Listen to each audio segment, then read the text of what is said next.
Hello, everyone. My name is Chris O'Neill. I am the designer from Ninth Level Games of the game Rebel Scum that we are about to play here tonight on Life Action Roleplay with my friends Tessa, Michael, and Bug. The game that we're going to play today is about punching Nazis. Because of things going on in our actual world, I'm going to start this now. I'll say this a couple of times as we do this broadcast. There is a horrible conflict going on right now in the Ukraine. Putin, fuck Putin. So get your bad words filter up, because I'm going to say it every time I say his name. Has invaded the Ukraine, and as part of trying to provide some humanitarian relief, our friend Chris Birch at Modifius Games has created a charity called Roll versus Evil, RollVsEvil.com. You can go to that website. It's all set up. All of the money goes to helping people affected by this conflict. None of it goes into anybody else's hands. So check that out. We'll mention it later. Because of that, though, do want to say, while Rebel Scum is a game that is supposed to be cinematic and fun and action packed, we hope it's going to be all those things today. We definitely want to make sure that we talk about lines and veils, because we're going to be talking about something that might, really get into some things that are more, real, a little bit more real. So I personally, I will be steering the ship. My one thing, we usually talk about the fact that, we don't want to talk about sexual violence. We're going to just completely, veil that out. If you have any specific problems or something you want during game, you can always just give us an X card. We will not ask any questions. We will just move away from that. But in addition to that, does anyone have anything specific, especially knowing that we're going to talk about, a war conflict tonight?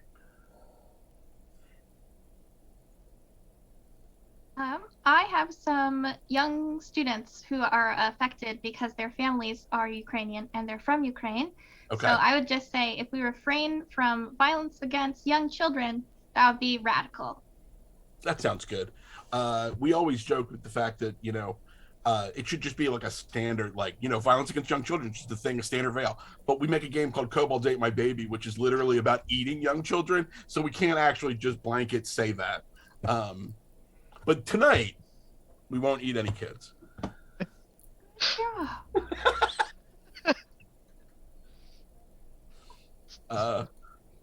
Bug, Michael, you guys good? Yeah.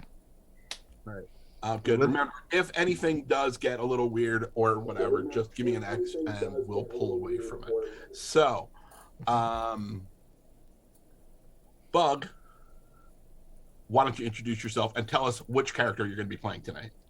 My name's Bug. My pronouns are they, them. I've worked been trapped by ninth level for since around 2005 or 6. I've lost count and of time and drinks. Yeah, like more than half my life. So I started by running Cobalt Ate My Baby, and have been suckered into running the rest of these games and helping make stuff and doing lots of conventions. I also make a bunch of weird art with my brother, and by myself too, I guess. But tonight I am playing Ryder Vance. How much do you want me to? Are you going to explain? How much do you want me to explain? I don't know. I mean, what from me? That's good. Just say you're going to play Ryder Vance. I'm going to play Ryder Vance. I'll explain the last hope, and we'll get into it right now. Into the action. Tessa, why don't you go? Hi, my name's Tessa. She, her.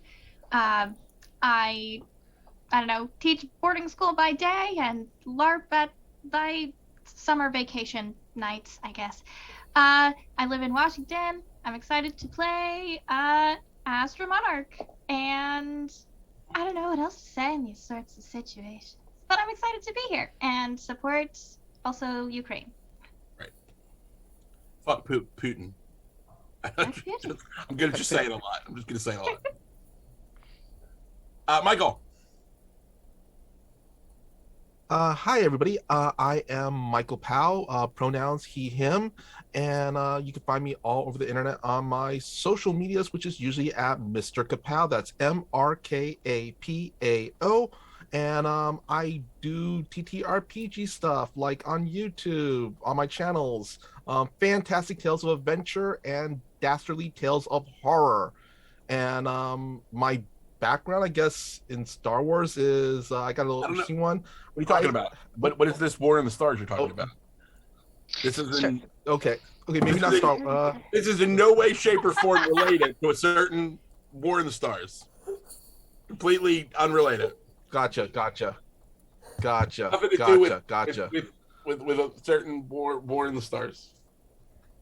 But what were Then you I'll saying just about say that thing that doesn't exist?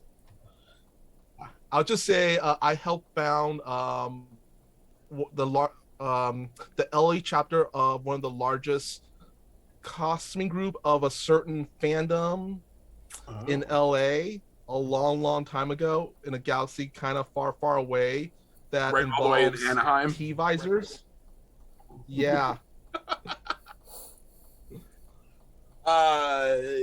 Yeah. So Rebel Scum is a game that is inspired by a certain line of 3 3/4 action figures that shall remain nameless, but is really about the fact that we live in a dark time and it is time to fight back. And we live in a time where the people that are fighting back or the people that are fighting for their homes are being branded as rebels and scum when they're the real heroes. And the problem is the massive oligarchies that are driving against. So tonight, we're going to play a game, we're going to play a session that I am calling Starflower. And in it, the crew of the Last Hope, which is a rundown Corvette that has got a cloaking drive and it's got anti-communication jammers, and its crew: Astra Monarch, a revolutionary; Ryder Vance, a roguish rogue; and Patience, an ex-kill trooper, are on a secret mission. And do we have any questions before we get into this? Everybody good? Sounds good. It is a dark time for the Republic, but there is a ray of hope, a light in the darkness. The Killstar Republic has launched an all-out offensive against the moon of Kiev, but resistance is strong. Radicals and dissidents brought to light secrets to show the Killstar Republic is a sham democracy, that it is in truth an oligarchy run by jackbooted fascists. Iron Killstar and its bloody watchdog Baron Deathray. Pursued by sinister agents of the Republican Guard, the crew of the Last Hope jump speed into the fray with a vital resource to help the citizens of Kiev, a moon covered in sunflowers. They have the crew of the Last Hope, have been given the location of an Amorai warrior, a legendary fighter named Pravda. And Pravda is hiding out on the moon of Kiev that has recently had its all of its main production plants and all of its population centers have been invaded by Iron Killstar's giant floating tanks. The kill troopers are everywhere on the street and they're looking for everyone, and they are pretending that this is a hunt for Pravda, but really it is just a play to take over control of the means of production. So you have just come out of jump space in your rickety flying your old Corvette, the Last Hope, and you were being pursued before you hit jump space. You were being pursued by a large dreadnought class space freighter, or star destroyer from the space destroyer of the Killstar, and Kiev is pretty far out there in the system. It is one of the many small moons in what is called the Queen Moons, that are like a massive pack of moons around the planet Hera. So it's one of the smaller ones, but it's very important. They do a lot of farming, and they have a lot of precious resources, and its people are in desperate need. And if we could get the hero Pravda, the Amorai warrior, you think you could bring some light to the darkness. So you are all strapped in for the jump, and you are coming out of jump space. And take it away. I'll give it over to you guys. If you want to describe what you look like to the folks at home, I think that's valid. If you have at home a copy of Rebel Scum, we are using the pre-generated characters that are already existing in here, and we have their awesome action figures are available. But like Astra Monarch, this is an Astra Monarch figure. But you guys can incorporate and do your thing, and we're off to the races.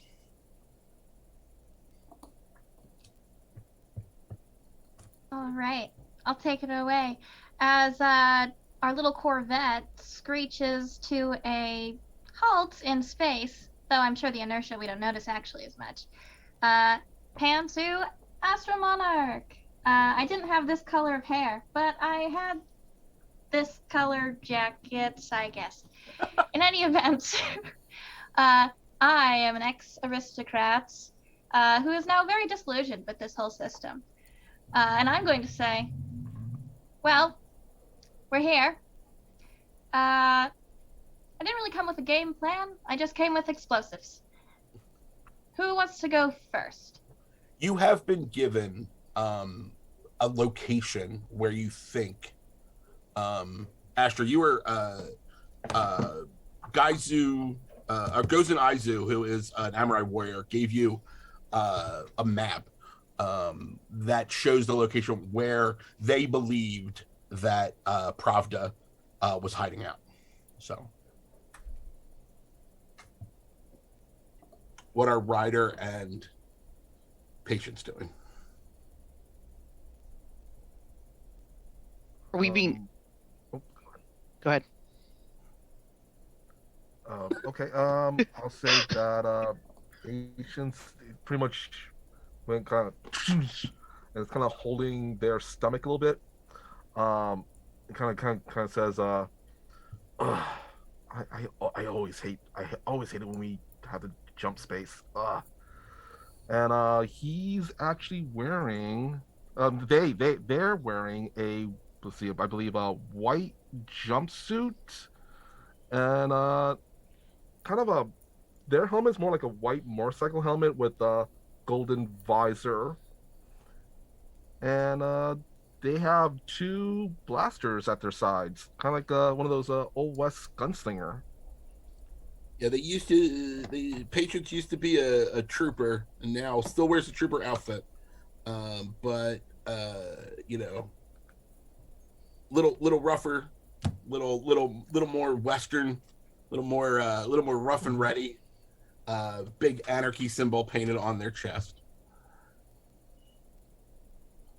and apparently doesn't like hyperspace. It's awesome. Mm-hmm. Nothing like better than not enjoying jump drives when you wear a helmet all the time. Mm-hmm.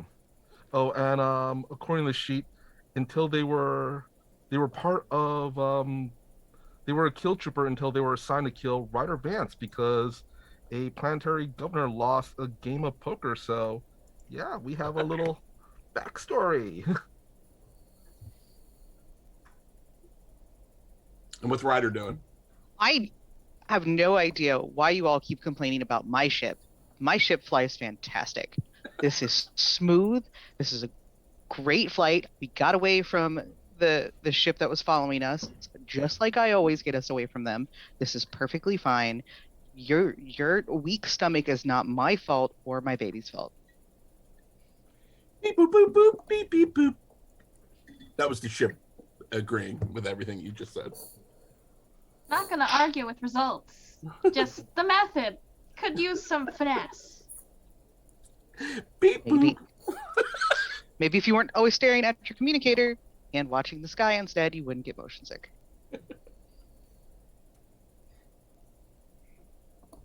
Patience kind of looks out into, I guess, one of the portholes, I guess you could call them, or windows on the ship. Are we there yet? I'll be Yes, surprised at if the this portal. hunk of junk could actually get us there in one piece. At the You could porthole, walk. you see this glorious moon. It's most of it is covered in water, and the parts that aren't covered in water are covered in huge swaths of grain and sunflowers. So even from space, it looks yellow and blue. It's totally gorgeous, and you are on a direct trajectory into where I won't control that. You know, how are you guys approaching? Like, what are you doing? Are you going to a major place? Are you trying to hide? What are you? Well, first things first, we need to find this Pravda figure. Looks like on the map here, we'll need to approach what used to be a safe house in a small city. Do you want to approach by head first, flying in, maybe over some enemy territory, or you want to sneak around, I guess, and not make a statement like usual? I only make wonderful, like everything I do is beautiful. I definitely know a guy that has a smaller landing strip on the outskirts of that city, so we can go there instead if you're worried about attracting attention. But I'm not the loud one. I don't know why you always think it's me. Give me an intel roll, Ryder. Since you know a guy. 6. All right. You are the Vanguard. The current, the Rising Darkness is at 1. So that is currently a success. So good to go. You actually do know a guy, and you actually know this guy. It's not like, I mean, you obviously know a guy, but whether or not that guy would be okay with you coming there, so you have a pretty good sense that you could land there outside of the, a settlement A, which is the largest of these farming colonies here on Kiev.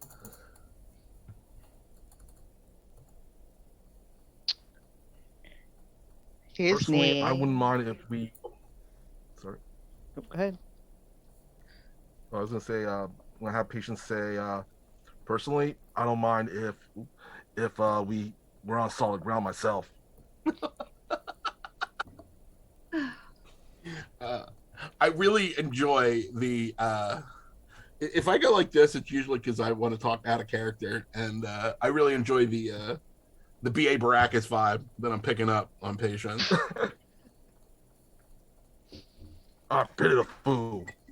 What's Ryder? What's this guy's name? His name is Sly Pete. Sly Pete. But his mom calls him Baby Pete. Baby Pete. So I of course call him Baby Pete. Baby Pete. He is a very large man. So Sly Pete actually runs a front. The front is that it's like a barbecue joint, but it's actually like a smuggler's landing spot. So nobody thinks it's weird. It's he's got this super awesome, really well, really well regarded food truck, but it's actually just a place for people to land and perform illicit drop-offs and pickups. It's called Sly Pete's Hot. It's man, it's not that many hots. It's just 2 hots. It's the hot zone is what it's called. I got stuck in my alliterations. It's because the food's so hot when you eat it. Hot. That's what you yell. Hot. Sly Pete's Hot Zone. You're gonna bring the ship in.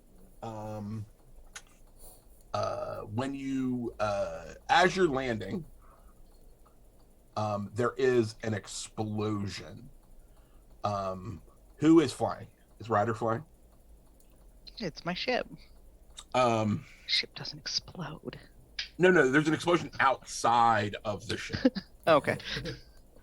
I'm not sure. The ship doesn't blow up. I mean, that's a great game. All right, see you guys Good later. game, That was awesome. Yay, GG. ship blew up. But I'm going to need you to make a piloting roll. So make a move roll for you and a pilot for the, you're going to roll your die and the ship's die, which is a D6. Okay. And you're trying to roll pilot. I'm sorry, engines. Okay. Pilot's good also. Pilot is also good, yes. I got a 1 and a 4, so either way. Pretty solid. You're good to go. No problem. You're used to steering this through completely ridiculous things exploding all around you. You make a really nice landing, and you see that there's literally like an air. There are sky ships that are chasing down another like a civilian plane in the sky, and then they're firing all around it. There are 2 Killstar fighters chasing behind a civilian ship. Is there a blaster turret on the ship? Yeah, Our ship has. Yeah. you have cannons. All right. Every ship has Alright, sensors, engines, cannons, and shields. And then your ship also has a cloaking device and jammers.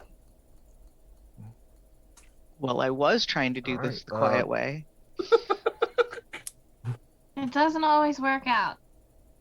I'll head for the turret if you can fire this back up and into the air. I'll join you. Patience if there's a second turret or something, they'll take that one. I'm really laughing at trying to pull off the acting in a mask. It's tough. I love it. Patience and Astra run to the turrets. Ryder, what are you doing?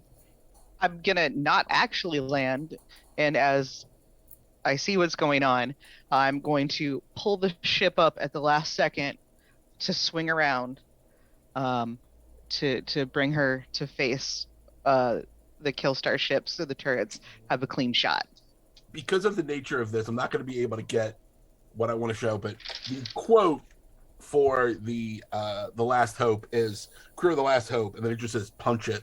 So you're as you're going down, you just pull back up and just launch back in. Give me another engines roll. 4 for the engines and 3 for me. They're both Okay. for the action. So Okay. a 3 to 4. Yep. Awesome. You rocket up. You pull yourself directly in line behind the 2 Killstar, Killstar Vipers, right? Patience and Astra. So you're gonna make an attack. So you're gonna make you're gonna roll your die, and you're gonna roll the ship's die. The ship's die is a D6 because it's a Corvette. So you're gonna roll your die and that die, and you're trying to roll cannons, which is 4, 5, 6, or 7. All right, so in terms of the ship, it's a 2. In terms of myself, it'll be a 7. That's a hit. Nice. And for myself, I got a 5, and for the ship, I got a 6. That's great. The 5 and 6, they both hit. Your ship, the one you're targeting, your assassin's line, you hit it up. It explodes into a fireball. Astra, you hit it, and it obviously takes damage, and it swings to the side, and it pulls away. Ryder, there's a blinking light on the dashboard. There is a communication coming from the civilian ship. I will answer that call. If If it's asking about the warranty for the ship, I'm going. Hi, we're just calling about the warranty. Like, if you'd like to get the extended warranty on your ship. That's. I wish I had thought of that joke. That would have been really funny. As long as the check engine light isn't on. The You check said engine blinking light, and I was like, the check engine light has never not been on. Like, the Last Hope has a check engine light and like 3 other lights, and every time someone's like, "Hey, what's that?" Ryder just smacks their hand. Just like, sometimes I take the battery out to reset all the lights, but it just lasts so like, that way for like a week there aren't blinking lights, and then they'll come back on, and I just deal with it for 6 months. Unidentified awesome ship. Thanks for the assist. The oppressive regime. I'm not even supposed to be here today. I'm just making a regular delivery to the hot zone. Can you make sure that I can land?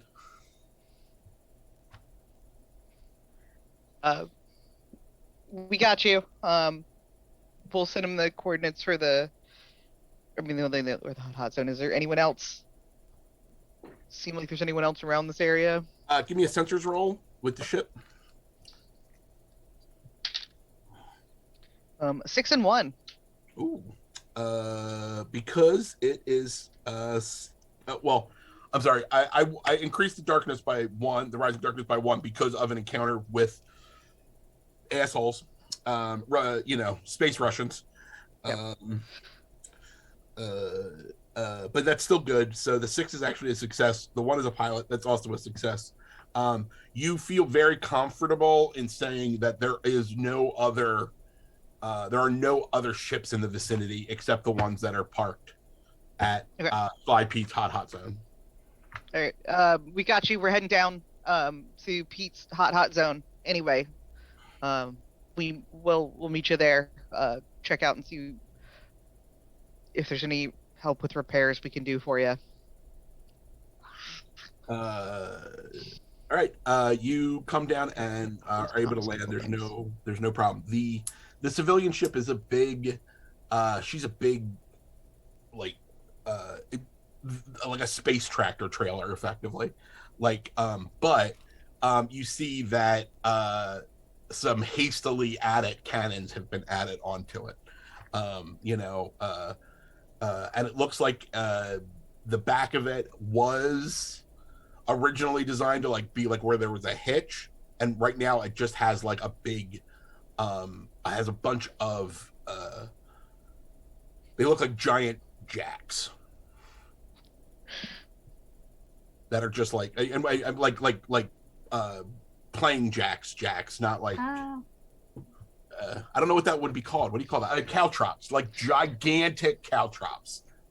Got to know my audience. The people watching this definitely know what a caltrop is. Yeah. Might not know what a jack is. Definitely know a car jack, but would definitely know what a caltrop is. So it looks like a bunch of caltrops that are stuck to the back of this this boxy civilian frigate. So it lands behind the hot zone. You land right next to it. Okay. Look, I tried to be quiet. Sorry, That's Astra. fair. That's fair. Well, we already got big guns going, so I'm bringing this one. I would suggest everyone goes armed as well. But, friendly. Look friendly.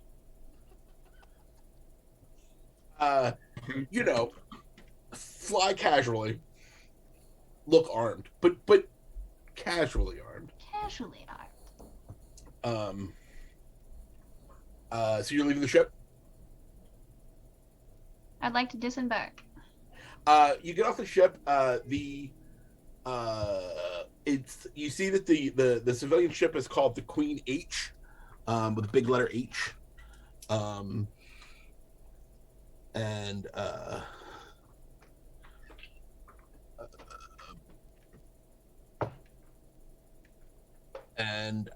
the captain of said ship is also getting off. She's a tall woman. She's got like jet black hair, big grin on her face. She's wearing a really gorgeous like scarf, like it's like a gold scarf over like just the filthiest overalls you have ever seen a human wearing, but with this like gorgeous scarf on top of it, you know, and introduces herself as Maid Marian, not her real name. Maid Marian, and this is the Queen H. This is my pride and joy, and you know, I owe you the world. You know, I'm trying to deliver these anti-tank mines, you know, to the front line, but I got picked up by those two Vipers, and I thought I was gone.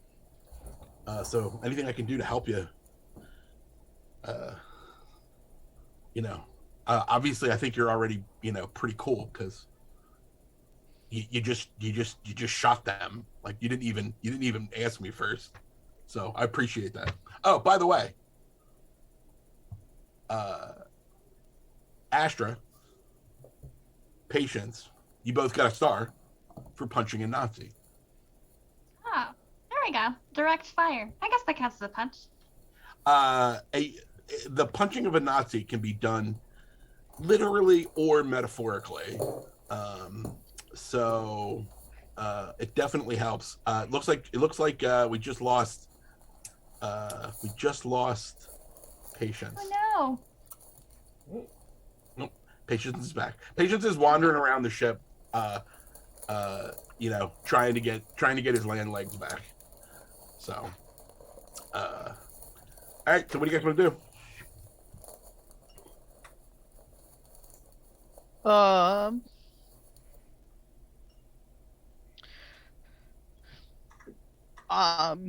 So, Marion,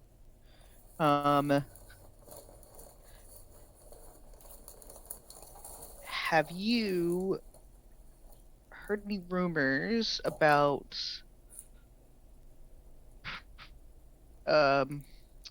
any of the, is it Amorite? Maid Marian's heard lots of rumors. Recently, like on this planet, like being around here, or About what? the is it Amorite? That's how you say it. The Amorai. MRI, sorry. Just think samurai, and then say Amorai. Without the S. MRI, okay.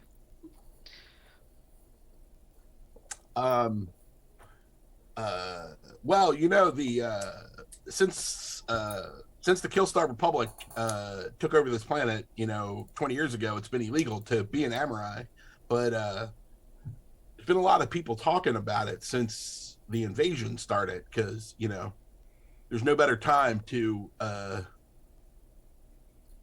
no one's, you know, everybody's under fire, so people are a little more willing to talk about things they weren't maybe willing to talk about before.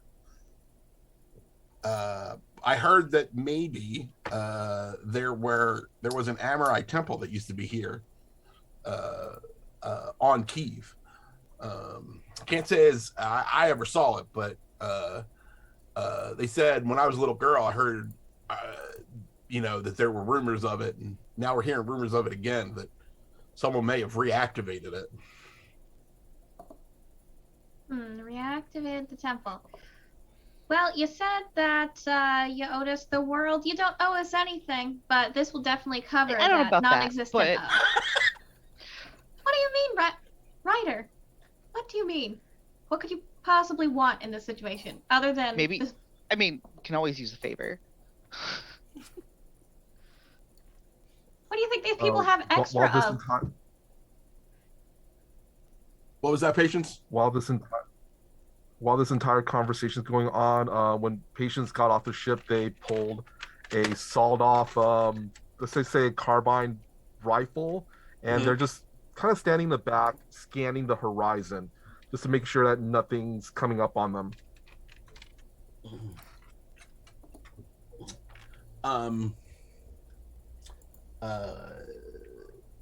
Out on the horizon, you see a large thresher machine going through the field. Give me an intel roll.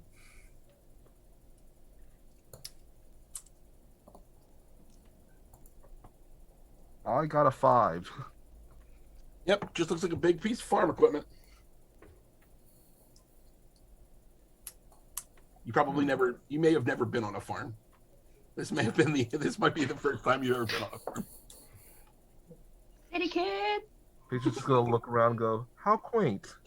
Clearly not a ship kid.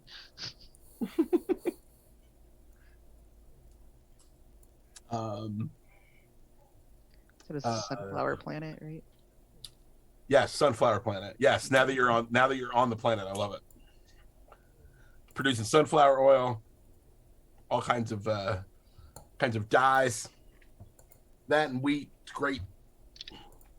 I mean, and just a bunch of really expensive super metals that are under the ground, and the Killstar Republic would love to get their hands on it.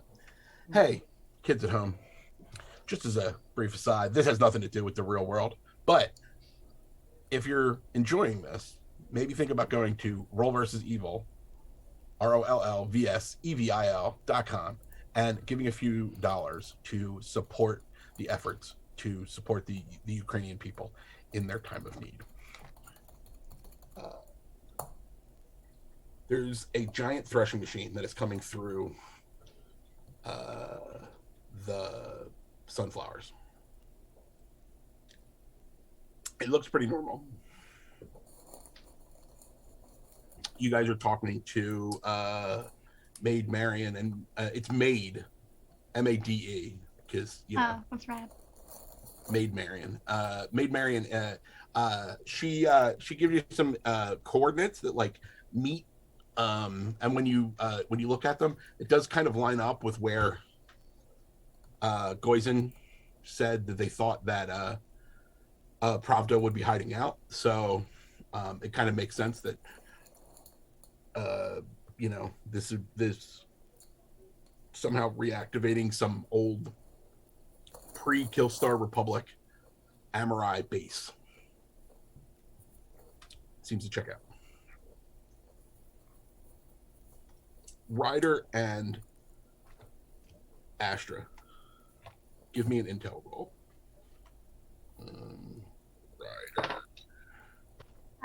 3. That's a hit. Absolutely not. I'm too busy chatting up Maid Marion. Or are you giving them the full? Treatment? Absolutely. Oh, okay. I mean, she's covered in oil from working on this broken chip, but she's definitely picking up what you're putting down. But your commando training, Astra, like you look up at one point, and you're getting a little tired of Ryder's thirsty space boy.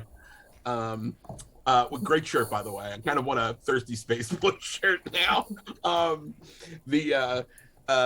You like look out, and there's this like threshing machine, but you see that it's just riding through the field. It's not engaged. It just seems really weird. It's just like knocking stuff over. It's not. It definitely seems hinky to you. Yeah. Quick question. I'm not an expert in farming, but that doesn't seem to be threshing anything. It just seems to be driving vaguely in our direction. Is it broken, or am I just a city kid?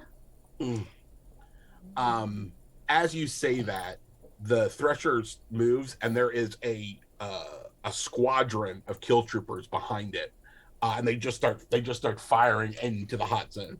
They're obviously marching behind it. It's just like it moves away. As it gets like you see that the person driving the Thresher is a kill trooper. Looks like they're having a great time. I mean, they got to ride a Thresher at work today. She's gonna pull up their rifle and yell out, "Take cover!" He's gonna blame me for this.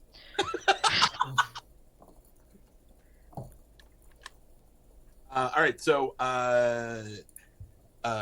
Astra's very calm about it. Ryder immediately makes a sarcastic comment, and Patience pulls a gun and yells to take cover. What are you shooting at, Patience? Patient's gonna aim actually at the kill trooper on the Thresher. Give me a blaster roll. You want to roll 4, 5, 6, or 7?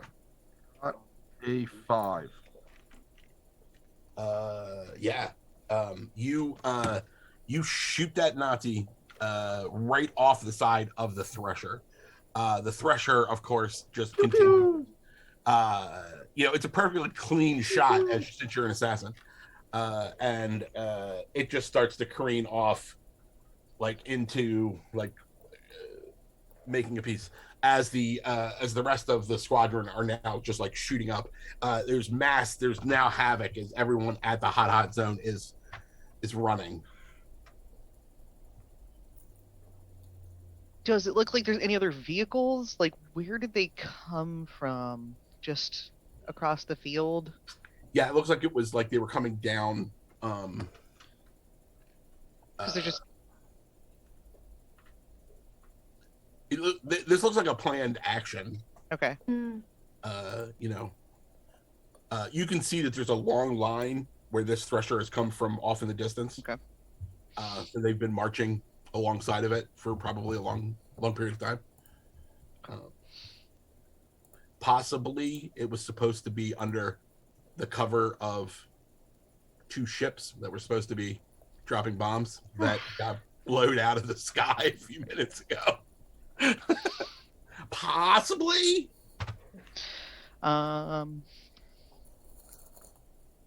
Marion, what do you have? What were you bringing down here? All these mines. Wonderful. Yeah, the back of the ship is all of these giant, they're big giant magnets that attach to tanks and blow up. Okay. Because that's been the big thing. It's been tanks. They don't have a tank. Can I rig one to be more useful in this situation? To kind of chuck at them and not just. They're real big. Yeah. They're designed for knocking out tanks. They're right. U-sized. You can't chuck one. They're you drop them from ships. Sure. Yeah, but sure. Can I chuck one of these out of Marion's ship? Can I try to chuck one of these out of Marion's ship? Yes. What is that? Okay. Marion grabs you and runs for her ship. Grabs you by the hand and runs for her ship. What is Asher Monarch doing? Probably saying, Ryder, you better not be fucking around. And I will start, I don't know. I like the size of that gun. That gun reveal is just whoa. I would like to aim for, I don't know, the random person that's attacking closest to a civilian. Seems like a prudent move. Yeah, give me a blaster roll with advantage. You are a commando. This is the kind of thing you do. This is my everyday bread and butter. 7. You have advantage. All right, advantage. 2. That one was a 2, so I'll take the 7. So you pop one of the soldiers. They go down hard. Ryder gets pulled into the piece. I need Astra and Patience to give me blaster rolls to save against the firing that's going on as the squad realizes that there are armed combatants here and they're not just shooting at civilians like the cowards that they are. An 8. All right, you're going to take a danger. 6. You're going to be okay, Patience. So, Astra, when you take a danger, you add 1 to your danger track, and then you roll your die and attempt to roll higher than that number, which Higher means than a 1. if you roll exactly a 1, you will clear it, because if you roll exactly your danger, it clears, and then you get to do something awesome. If you roll under it, then something bad happens to you. All right, let's see if I come in clutch. It's just a 6. All right, good. You're fine. The blaster bolts are shooting by both of you. Ryder, Marion says that she'll get it up in the air. The controls for the winch are right here, and points to the controls. And she runs over and punches it and gets the ship up into the air. The Queen H. All right. So wanna rig one of these to detonate after like a certain amount of time, like just a few seconds. Mm-hmm. Because like that's the way like those land. I'm overthinking this, but instead of being where it has to hit a ship where it's just gonna like, explode after a few seconds, or when it hits the ground, whichever works better. And have her fly over these guys, and I'm going to shove one of these out of the ship at them, or a couple of them. So give me an intel roll. 2.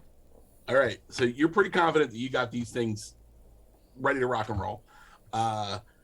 Marion flies over, and you push one of these things out. Give me a blaster roll. 3. Okay, so it hits the ground, and it pulls.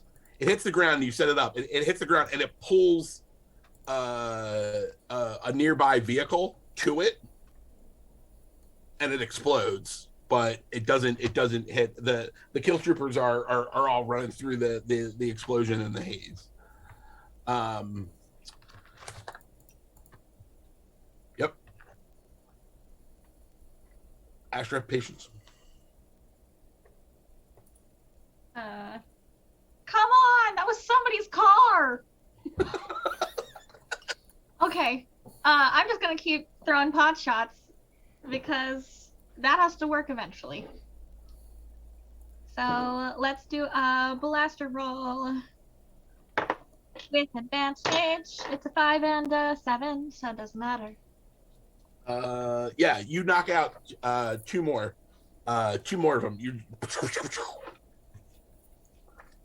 What are you doing, Patience? You're muted. Patience is going to kind of quietly say, become the fertilizer that feeds the flowers, and starts laying suppression fire down on them. Yeah, give me a blaster roll with advantage, as you were an assassin, and that was badass.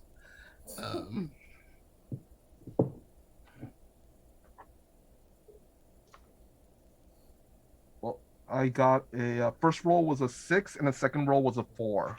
They're both hits. You lay down. You lay down fire across them. A couple of them fall. The ones that don't realize that they're now outnumbered and turn and go running into the field, trying to get away. I assume that means that you view them as well.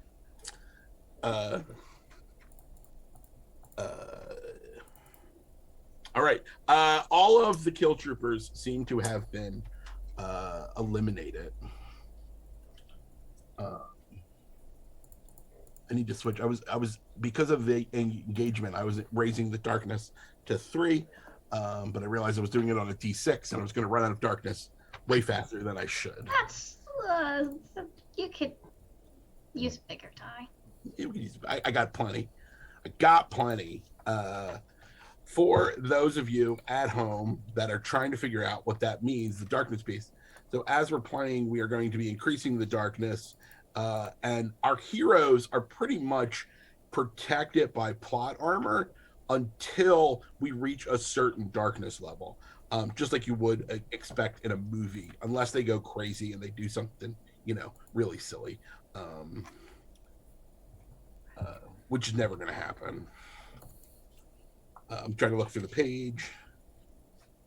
The boop, boop, boop. Nothing more engaging than watching someone page through a book that you can't see on the internet. This is just fascinating television. Fascinating television. Librarian Simulator. Here we go. Yes. Yes. So 7 or 8 or 9. We need to be in the dark. We need to be at a 7, 8, or 9 in order to get that going. For that to be in a problem. But it's okay. We the Queen H lands back down. This time just kind of like out in the field, a little further away. She just kind of took it down. You are all back together in this scene. Obviously, you have disrupted some kind of planned activity. So surveillance is probably going to be on its way here soon. So it seems like the hot zone is known for more than hot chicken. Does anyone know why this place is under such heavy attack? The whole planet was being bombarded. Yeah, but this is a food truck. Right? No. Why did they Not hate a food truck. Food trucks so much? If I know the owner, it's not a food truck. I mean, it is, but it's not. Truck. We should check in with Pete and see. Is there any damage? How mad is he at me? I mean, he owed me the favor this time, but I don't know if it was this big of a favor.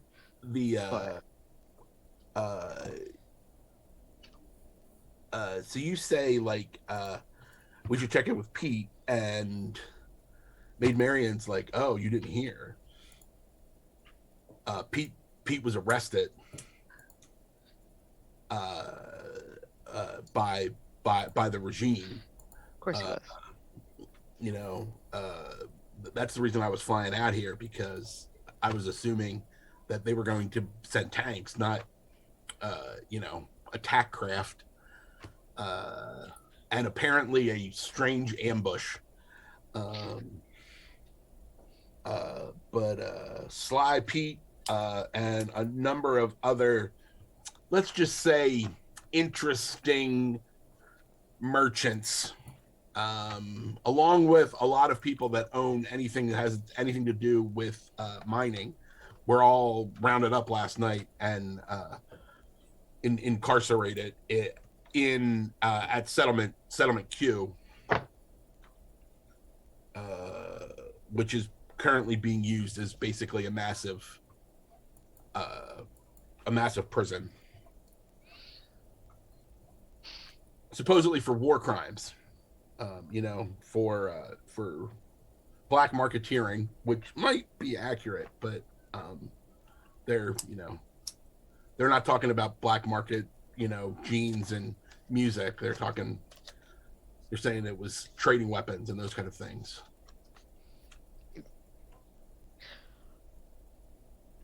I mean, I'm sure Pete did the things he's accused of, but he's only doing them because they started this conflict. So we get to decide, guys. I mean, we need to get Prava Pravda, but we can't leave those people in jail either. Or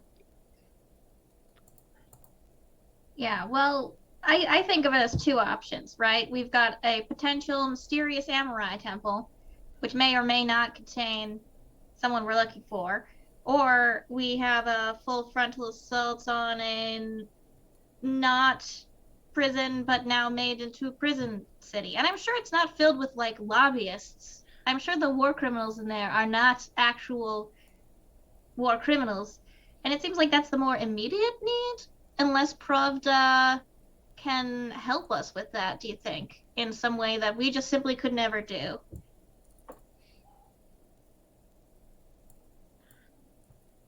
if we could liberate a whole planet on our own, it's a hard call. Patient's just gonna look between the two and back to the ship. Well, y'all know what my answer's gonna be. I just need to get the big guns, the big toys.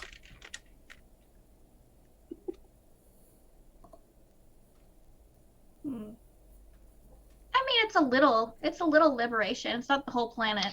It's And Pravda, Only Pravda's little. a bit. It Pravda's has a big a boy. little liberation. I'm just saying. A smear of Pravda- liberation. A smear. Pravda's gonna be there. Probably. They're hiding out. They're It's not invading gonna the planet move. looking for Pravda. I guess if we could figure it out, they probably are in danger. Yeah. Now that I think about If we can get Pravda and then liberate the camp and then get Pravda off the planet, I mean, they probably won't go away, but they might stop shooting everyone. Yeah. I was never good at orders of operations. So we'll get Pravda, I mean, and then we'll go liberate Q. Is The it answer is- parentheses save the Amorai close parentheses, or is it The The answer is- power of Amorai. the answer is punch a Nazi. Out of character. What's the evil organization known as here? the Killstar Republic? Killstar Republic. It is a the entire solar system is under the boot heel of a repressive government that purports to be a democracy, but is not. It is an oligarchy run by Iron Killstar or Iron Killstar and his lackey Baron Deathray. Patient's just gonna look at their two friends and just goes, "Well, as long as I get a punch a Killstar today, my day is good." Punching in to do some work, clocking in to kill a Killstar. And they cock their rifle, like in any action movie. Click, ka-cheek, 14 times. Doesn't launch that bullet. 14 times. Laser. It's a laser. It's like a BB, like an airsoft. It just makes it. Yeah. It's Yeah. a harder laser now. It's a harder laser. That's a quote from Thirsty Space Boy, ladies and gentlemen. I'm adding that to my Mimic social it, media. but IRL, this is a super soaker, and my entire apartment. It is the most ridiculously it actually oversized Bill? weapon, and I love everything about it. I just like the idea that Astra's just like got a ray gun, but the ray gun's this big. It's just like bloop. Awesome. All right, so you have a dilemma. Head to Settlement Q, or head to the mysterious Amorai Temple.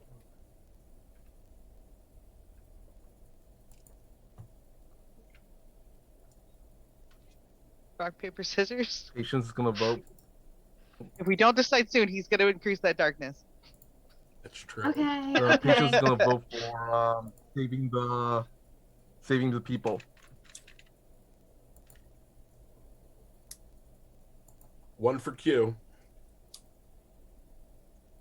I think we should go for Pravda. One for the temple.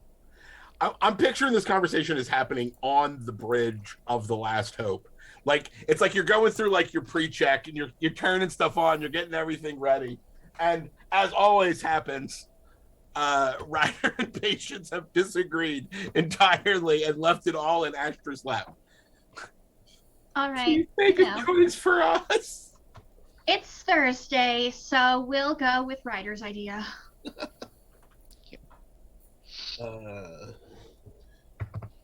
Sorry, Patience. Patience is gonna cock their rifle again. Yeah, compensate.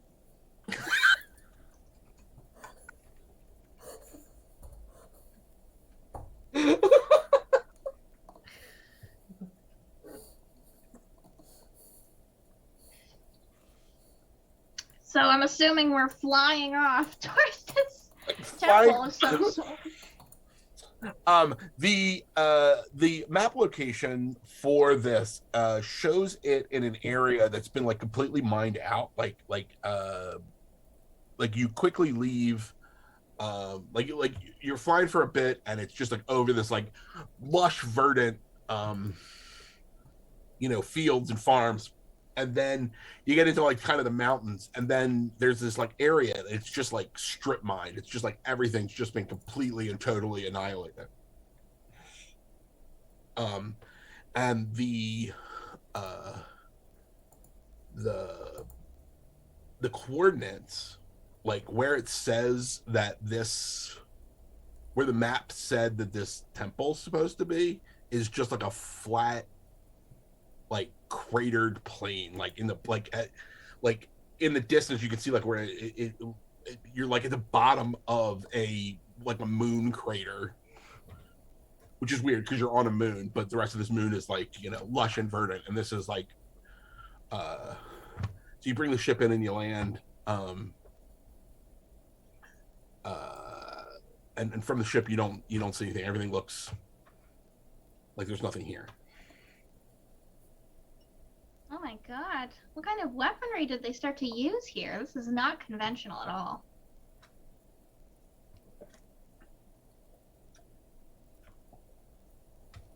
Unless you think Pravda did this. So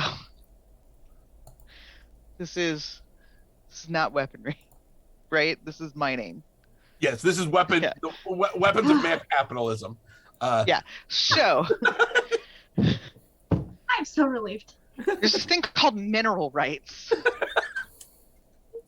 Weaponized mineral rights.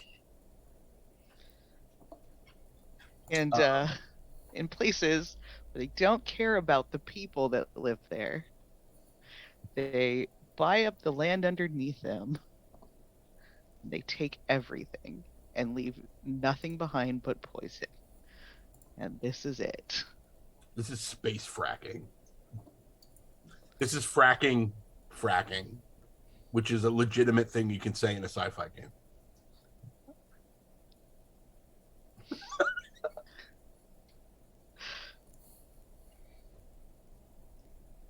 All right, so you're sitting there. Could Patience pull up any schematics on the current location for, just study some, see if they could find some entrances that's maybe would probably be less guarded or anything like that? Yeah, give me an intel roll.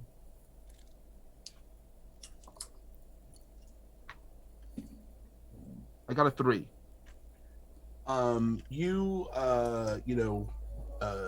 As of ex-trooper, you have you still have access to a lot of like public databases that are used by the Killstar that they just don't think that people would be smart enough to just like log in with their old password.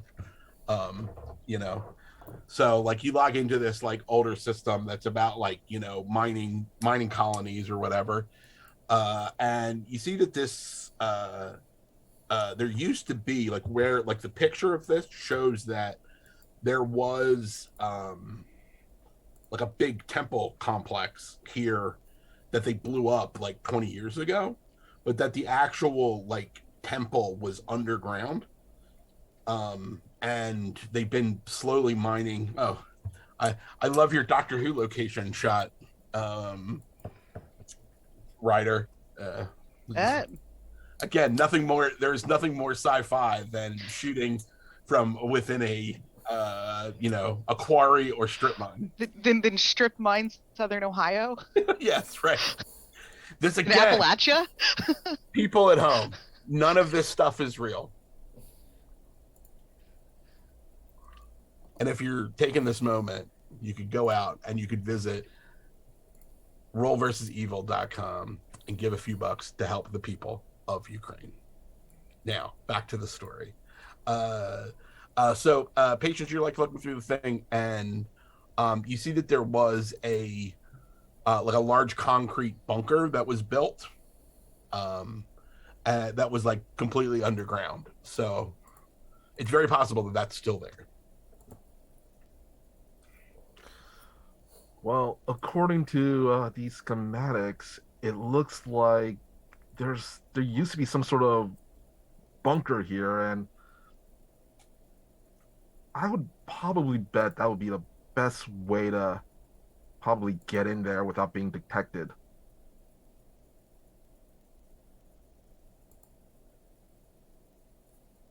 Okay, I feel like we could go underground. That's kind of our shtick, right? But literally this time. Okay, how do we? You know where the door is, or weird entrance way into the pit? Patient's just going to kind of point over on the schematic. It's on the screen in front of them.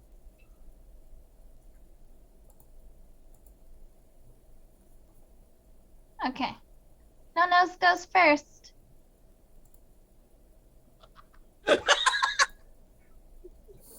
Good job, Patience. You got a helmet, right? That'll help you. Why would people live underground? It's Well- small and cramped and tiny. And Not at all like this tin can that I live in and fly around in space in. Not at all. We'll probably want to leave anything that's explosive and would cause any kind of cave-in on the ship. Probably equip ourselves with smaller firearms. I haven't shot a single thing this whole game. Okay, fine. Okay, let's go. So you leave the ship. Mhm. Beep boop. Boo. Bye, Patient's sweetie. gonna grab their. I'm wondering if there's a flamethrower or something. Sure. Why would there be a flamethrower? That totally seems like something that patients would keep in next to their bunk. Gotta stay warm at night. I'll be in my somehow. bunk.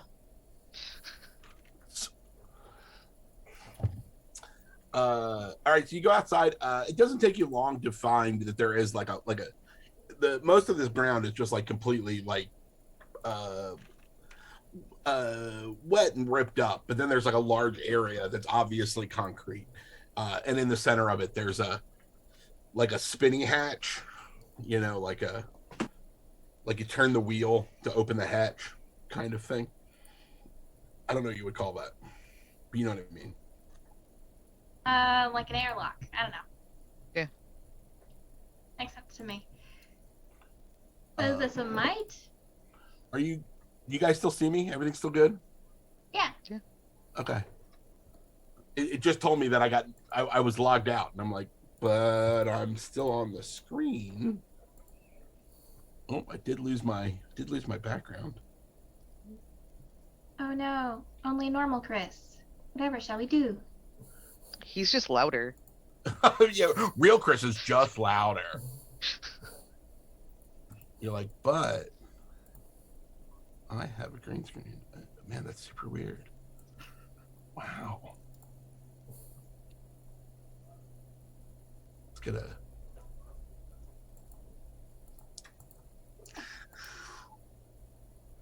All right. We move into the red stars area.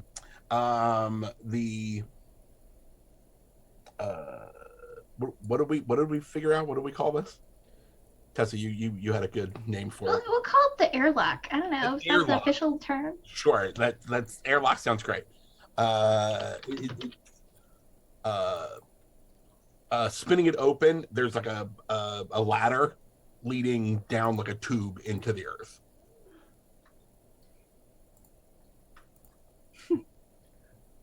Well, Patience, now's the time. Do you like look over it? Like, do you look down the hole? Is that what Asher does? Oh, that's what I guess. I guess so. So Asher like leans over, and as you do that, there is this like bright flash, and then there's like a you hear like a wow, and a person jumps out of the hole with a sword made out of lasers. And is immediately like comes to the end and is standing there. It's a tall thin man with like white mutton chops and like just like he looks like a Civil War general. Like it just looks like he's been through everything, and he's wearing a old Amorai robe of like a light purple. It probably was purple at one point. Now it's basically gray. And he's holding this like flashing sword of orange light. And he says, Identify yourself. And Paige is going to kind of point their flamethrower at the person. Give me a blades roll at disadvantage.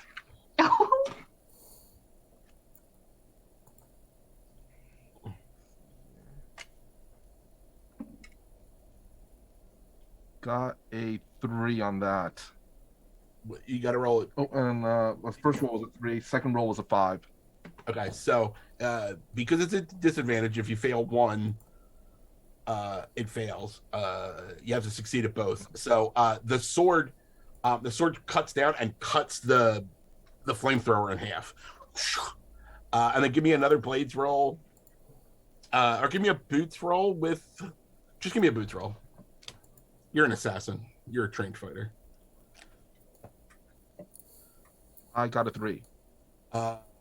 Okay. The swords person like leaps forward and like kicks at you, but you were able to hold yourself from getting kicked back.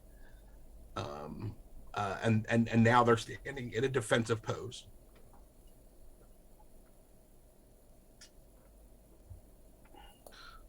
Patience gonna kind of look back at their friends, goes, a little help would be nice about now. Little help here. I mean, little help. You typically take care of these things on your own, right? Like, I fly the ship. If you're already here, it would be nice. Oh, I am. Okay. I'll take this one. We come in peace. We are looking for Pravda. We don't mean any harm. We're all buddies here. Sorry to interrupt your sleep in your sleep hole, but we need to find you. What do you know of Pravda? My apologies to everyone that has an accent that is similar to this, but I'm going to keep doing it because I enjoy it. What do you know of Pravda? They could help us liberate the planet. That would be helpful. Ryder, help me out here.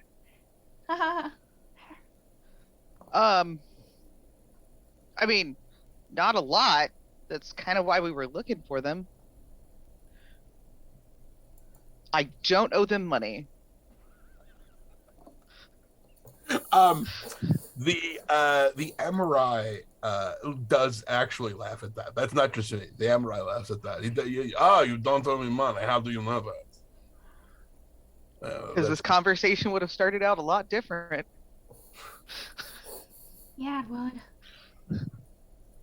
Why are you traveling? Surprisingly, because Ryder usually owes everybody money. Sometimes people owe me money, okay? A kill trooper and you funny people come here to me. Why is this? Oh, Patience isn't a kill trooper right now. There's a whole thing. Not right now. No. Ex kill trooper. I now kill troopers. I'm a kill trooper. I'm a kill trooper. For the first time, he like takes a look and looks at Patience's like whole look and realizes, like, you can see the dawning realization on his face that you maybe you don't look like a regular cop. You kind of look like, the cop in the YMCA video, not like the it's like this crazy costume. It's not like it's close. Why are you here? Who are you people?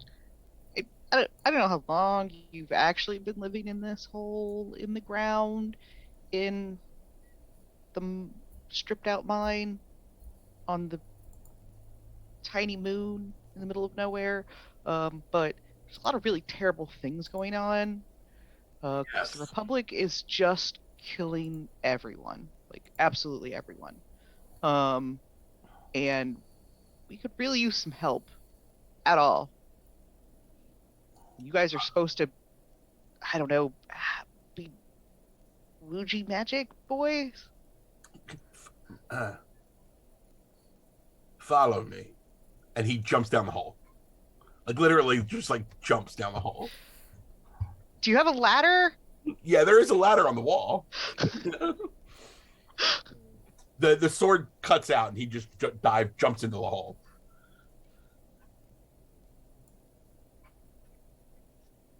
Well, I'm not gonna tell him no. They're not going first. Fine, I'll go first. Patience pulls out one of those light stick things and cracks it, shakes it a little bit, puts it on their belt, and goes down first. Patience climbs down, and when you get to the bottom,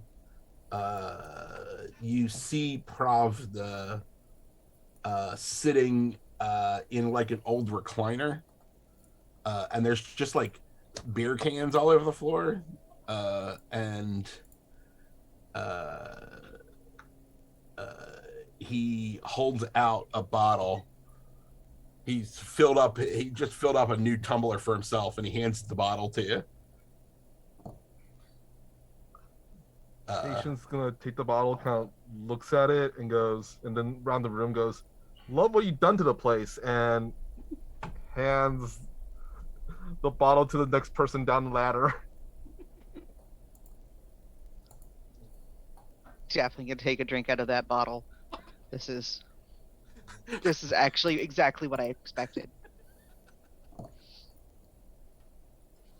I don't know why we keep getting sent to look for these people. They are so useless. Whoa. Just because someone is attempting to protect themselves in a nice, convenient hole full of wonderful amenities doesn't mean that they are useless. And in fact, we should ask them very nicely for our help, yes. And maybe in turn they would help us. Like, thank you for this wonderful beverage. Thank you. It is some rot gut. Like, it is it's lighter fluid. This is what's it? It's rubbing alcohol with a little bit of water added to it. It's just like bike fuel. Yes, thank you for this antiseptic. I've needed antiseptic. In any event, we are here to ask you to assist us And you know, if you don't want to do a whole planet, that's fine, I guess. But like, Q, like settlement Q is nearby, and they could actually use our help like immediately. So, you wanna do that? Kastov Pravda has helped no one in 20 years. The world has moved on. My kind are not needed. No one even here wants it. They would sell me out to Eren Killstar in a minute. That's why I sit here in the dark and drink. That I can do. He takes another drink. They're blowing up the entire planet just for you. What makes you so special? This has nothing to do with me. Killstar's one of his agents wants this planet. He wants this moon. He wants its resources. Voldemir, he calls himself. He is an algorithm, a program. A greedy fuck is what he is. Voldemir is... They don't want Kastov Pravda. They want wealth. They want money. That's all they want. Power. We once proud owners. We've fought and kept the honor and the cultures. Now they are machines and computers. Silly phones. Dancing on videos. But doesn't that inspire you to change something? You know, get on out of here. You clearly know more about this Voldemir than anybody. You could convince people to embrace, you know, the old cultures, to rise up and help themselves. Clearly, you are knowledgeable in this. You have a perspective that you should use, you know, instead of just sitting here maintaining a status quo of drinking and being sad. Actually come do something. Doesn't that seem like something a Pravda of the past would do? So you do have a star, do you not? I think I do. I shot a Nazi earlier. You definitely punched some Nazis. I think that as a revolutionary, your special ability is to spend that star to change the status quo. So if you're willing to spend that star, you think that your speech is getting through. I will spend that star immediately. I love it. What is happening at Settlement Q? They're imprisoning people falsely for war crimes that are not really war criminals. They're just trying to participate in the local economy that is now shattered. And, you know, good people are being probably worked to death. So it seems like it's a timely matter. If you're going to waiver, I guess that's fine. But it's probably go time. It has been too long since I have fought. Do you know Pete? Sly Pete? Baby Cheeks?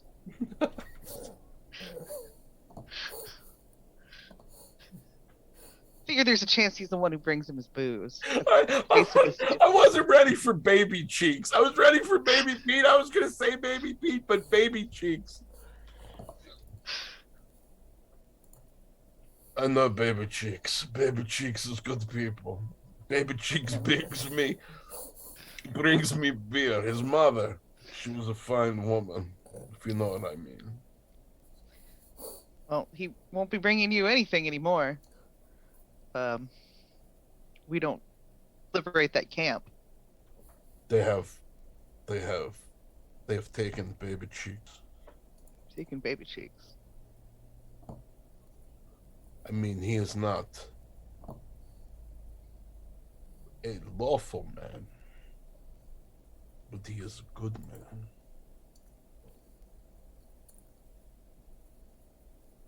I have not fought in many years,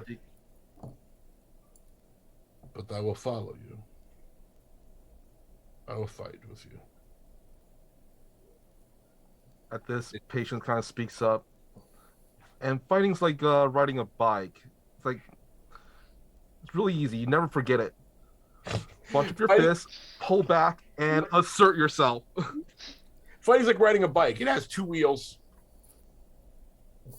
Yeah, I don't know where this metaphor's going. Someone who's been hit with a bike.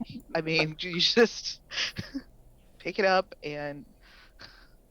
All right, let's take a quick break, and then we will come back and see where this amazing tale takes us.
when last we left, our heroes had just secured the help of Kazarov Pravda, a broken down, drunken Amorine knight in a hole in the ground, in a burned out strip mine on the far side of the moon of Kiev. And they were getting into the Last Hope, their starship, and traveling to Settlement Q, what had been turned in to an internment camp for war criminals. All of this sounds fun and exciting when it takes place in space, but real horrors like this are happening, and you can help, even if it's just a little bit, by throwing a couple of monies.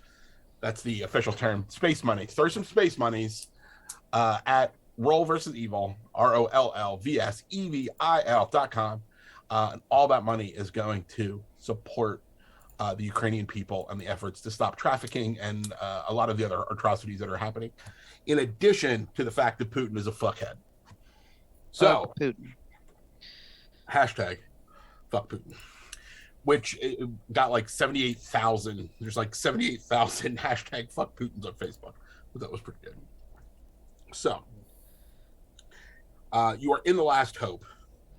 Kazarov Pravda is literally throwing things around in your galley looking for more liquor.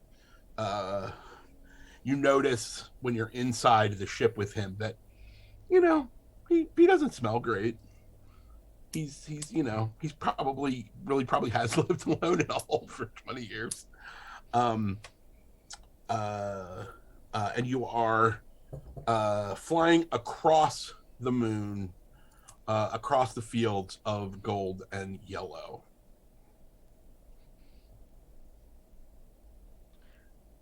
What would you like to do? I want to hose him down because he's making my ship smell. If he breaks anything, I'm going to find a different old man and say it's him and leave him back in that hole.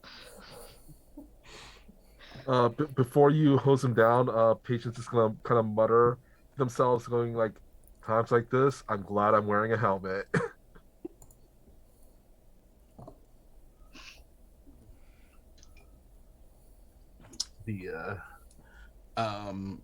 Kazarov comes once he found a bottle of something that has an alcohol content. He finds his way to the front of the ship and slumps into one of the chairs. That is literally lighter fluid you were drinking. Delicious. It's my family label. Oh no. Okay. I'm gonna do some damage control here. Damage control 1. I'll trade you. There you go. Okay. I'll trade you. Wonderful. The second damage control we should probably focus on, besides, take it easy there, buddy, is can we stealth this thing? We're approaching with the man of the hour, and he's a little less than sober, so if we could attempt to be sneaky, that would be great. I don't know what point you ever thought I was sober. I'm just not that. Yes, we can absolutely, definitely use the cloaking device on this ship. It always works. You want me to put a pot of space coffee on? That would be best. Could you put on a pot of space coffee? As long as it's not chicory. In space, there is only chicory. I would immediately get out. I would be done. Yeah. No! There's only chicory. It truly is a terrible future. The darkest timeline. All right, I'll take care of this coffee. You guys can do the tech.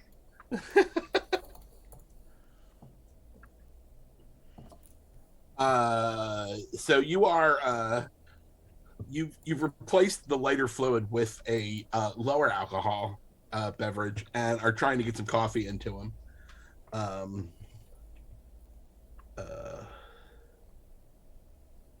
What else are you doing? I am going to let Maid Marian know what's up, Okay. and Boop, boop. with all of my charming suaveness and good points I've earned with her, let her know we're gonna need help with extraction soon, or we'll be dead, one or the other. I'm gonna start with, hey, what are you doing later? Well, that depends on whether or not we get out of this alive. But if we get out of this alive, turns out I'll be alive and free. Would you like some not chicory coffee? The Maid Marian says that she'll get on the blower and find every allied hauler that could get some people out. But and gives you a secure code that you can broadcast that will let them know that it's safe to come in. Yes, patience. I was wondering if Patience could go back on the whole the computer and try to find some old but not expired Republic codes that they could probably use to kind of sneak in, kind of Trojan horse it. Give me an intel roll. I got a 2. Great. You log into the system, see if you get some public code. You see that a lot of the information that's related to Kyiv seems completely like second. Like nobody was really paying attention. Like it doesn't look like, as an assassin, you're like, this is a messy op. Like these people have no clue what they're doing. So you're able to get like a bunch of access codes that'll probably allow you to fly right through the DMZ. Around settlement queue. Patience gonna. While you're there, though, like you're doing that, you get some information, and it says that settlement queue is planning to air live executions of war criminals tonight. Oh. Well, first, Patience is gonna Dropbox the codes over to Astra. No, actually, over to Ryder. Drop some space box, just logging in. Brought to you by Dropbox, who has not sponsored this stream. But if you'd like to, what you could do is go over to rollversusevil.com and you could give some money to help the good people of the Ukraine. I should work. And I'd be really good. And then Paige is also going to let the group know. Looks like they're going to be actually broadcasting the executions. We could probably do something about that. You mean they're going to be broadcasting the revolution? This time, the revolution will be televised. That is what Kazarov says, and then he gets up out of his chair and stumbles to the bathroom. Well, let's make sure it is the revolution. How much time do we got in like Central Time? No, whatever we use space now. Time. In universal space time. What are we looking at? What window? It looks like you have a little under an hour before the moon-wide broadcast begins. At this, you have about an hour, and you are like basically like the moment you want to be at settlement queue, you are, and you'll have an hour. Yeah, even if we have to weaken Bernie's Pravda, we have to get him in front of that camera. We don't need him to talk. We just need him to mostly look like he's standing. He could probably do standing. Yep. But okay. clearly don't want them to do any of the execution part. I mean, probably, but we can bluff him. We use him as a bluff. Like, we just need him to look good for a minute and not die. Probably not die. Puppet him, whatever we have to do. We just, yeah. Well, I mean, I think puppet figureheads kind of got us in this situation, so just saying. He doesn't have to lead anything after the fact. Just that's simple, right? That's what we're going for. We need a rally point, and we need a hard. Like, Should probably set up something along the lines of some shock and awe as distraction as well. and if any of the others like him aren't that drunk, it might get them to come out of wherever they're hiding if they're still alive. While you were going through the plans as you're approaching Settlement Q, what you see is a Settlement Q was like a regular township that they erected like a electrified fence around. There are grav tanks that are patrolling the outside. There is a large area in the north quadrant where they have, or the northwest quadrant where ships are landing, and then the southeast quadrant is where they have set up this like raised platform for the rock concert executions that they're planning. And basically the rest of it is what was basically residential housing, except for a few government buildings. So there's like there's a police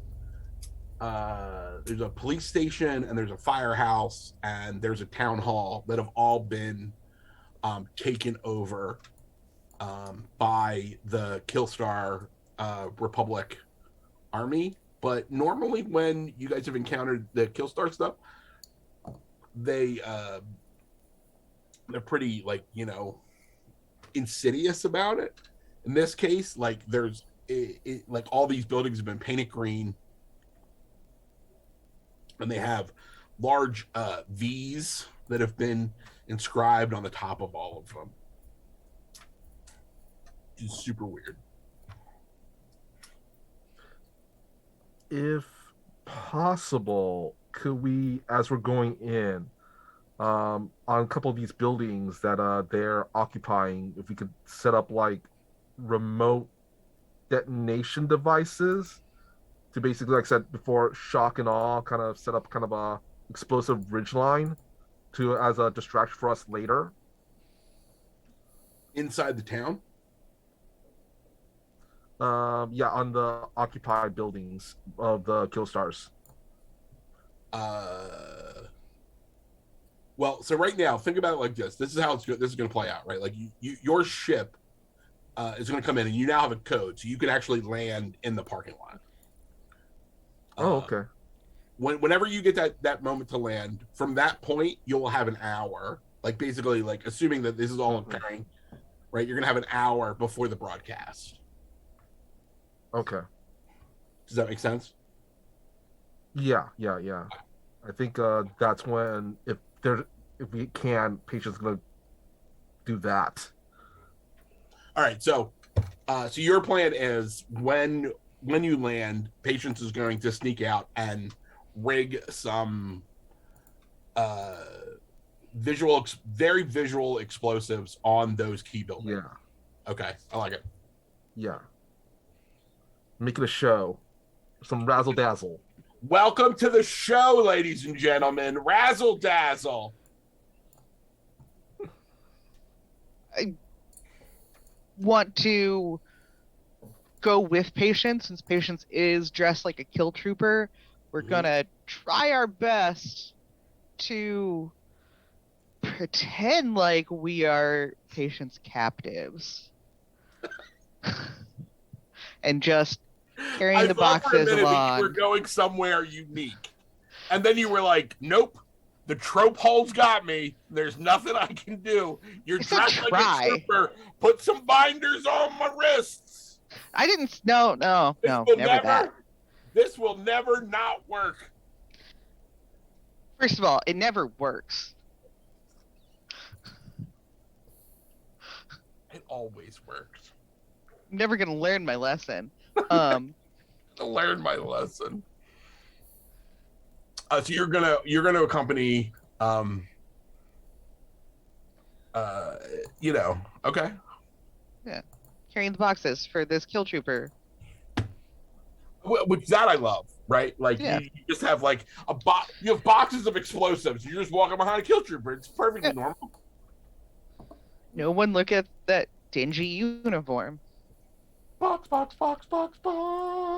explosives. Patience. I got a question. Do you have an extra helmet? Because I'm sure Pravda would like to be seen, but maybe not as soon as we get out of the ship.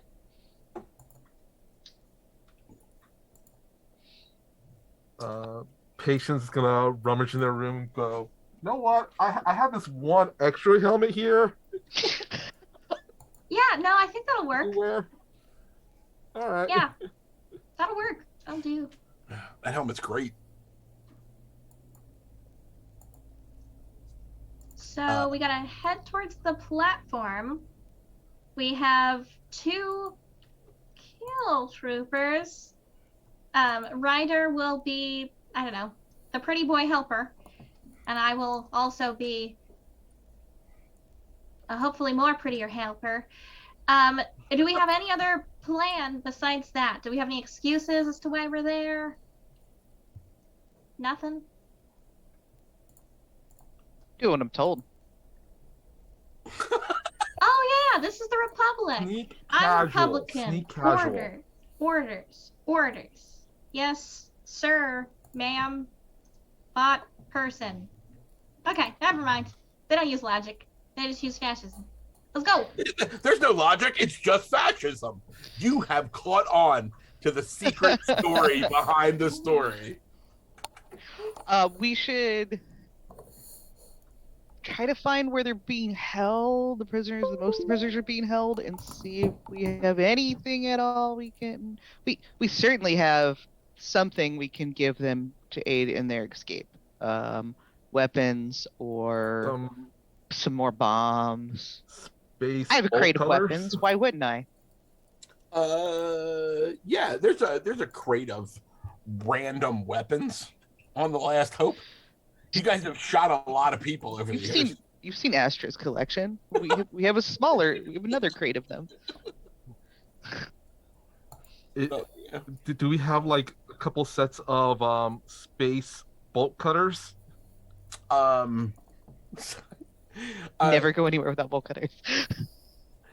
I super appreciate that you all have caught on that. For me, the fun is just put the word space in front of it, and all of a sudden it's something new and awesome.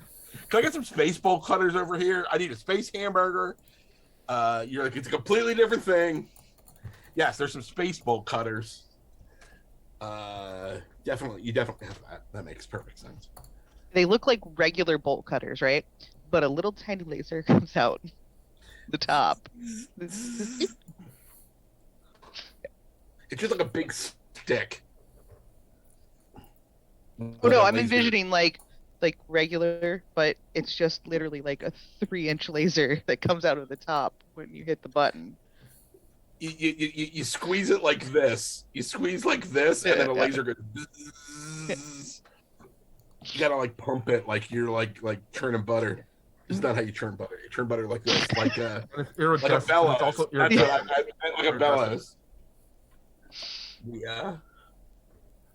All right. Okay, so the ship lands. You give all the right codes. The kill trooper on the other end of the line when you're giving the codes just seems bored. They're just like, yeah, whatever. Yeah, that checks out. All right.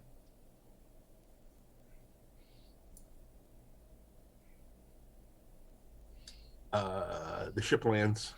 There are about 15 other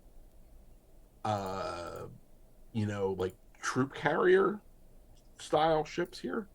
So there are a lot of soldiers in this space. But you don't see any other. There's no fighters, jets. There's no. It's just all like troop carriers, and then there are a couple of very expensive private yachts. And by a couple, I mean there's two. There's two very expensive private yachts, and one is in the standard Killstar look with the starburst like symbol on it, and the other one is painted in this garish green color with a big V painted on it, similar to the buildings that you encountered. Oh, Voldomir, or whatever his name is. He's really got an ego, doesn't he? It's garish. It's you can't not see it. It definitely looks like they're compensating for something. Ah, yes. I To mean, bring these, it back to the earlier joke. they don't look that great. I mean, wait. They look wonderful. I love how green they are. It's wonderful. Let's go look at more green buildings. I love green buildings. Considering this invasion started like 2 days ago, how quickly they managed to paint all of these buildings, but can never pave a road. Like, where does the tax money go? What is the turnpike in Pennsylvania? Sorry. Patience is gonna look around, and just goes, "Oh, yeah. When I used to work for them, it was pretty much just like this all the time. Get stuck in the bureaucracy of it all."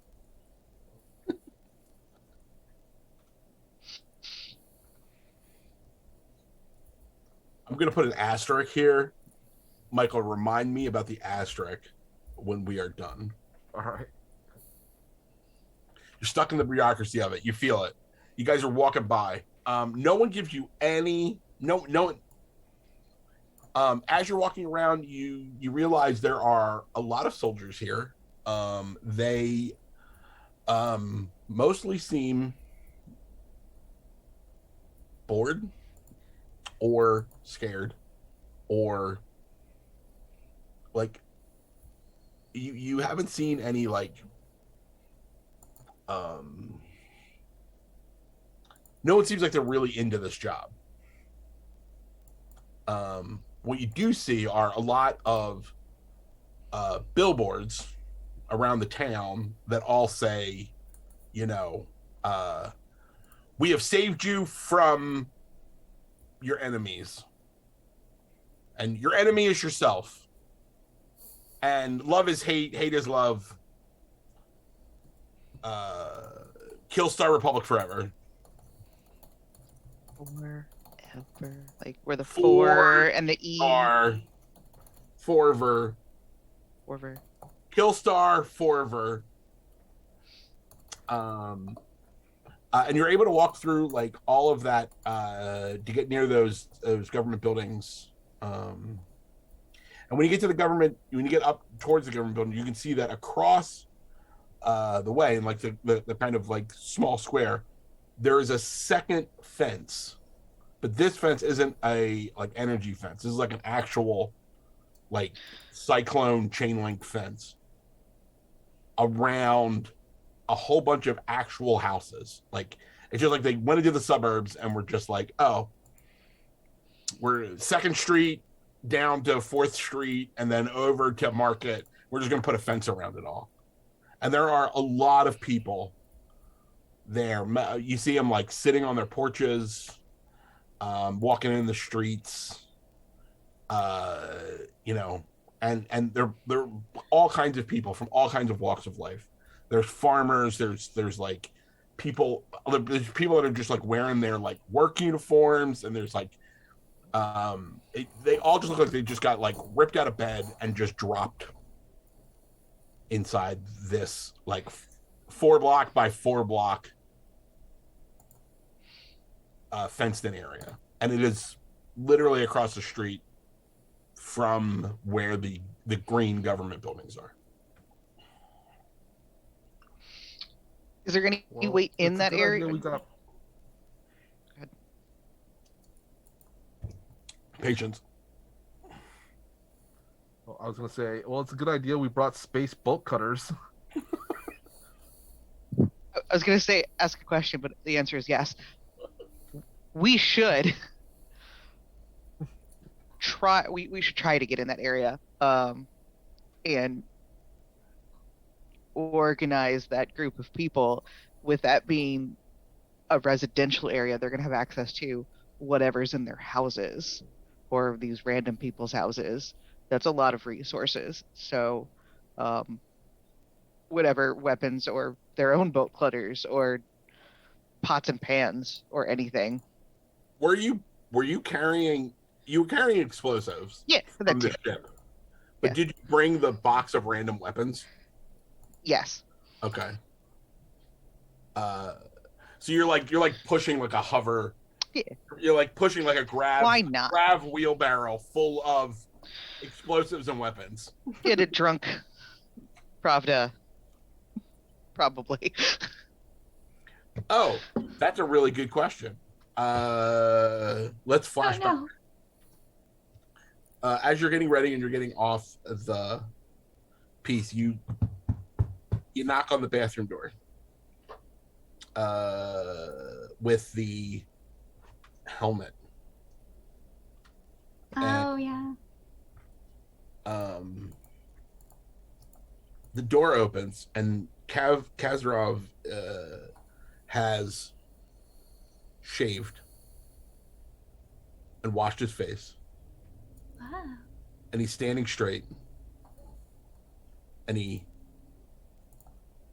looks imposing, and he's like, "Let us go and kick some ass." And then he takes the helmet and he puts it on.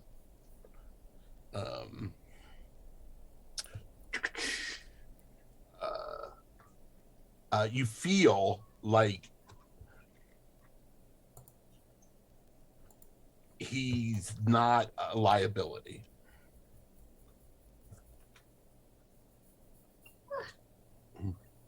Good. We needed someone awe-inspiring on this team.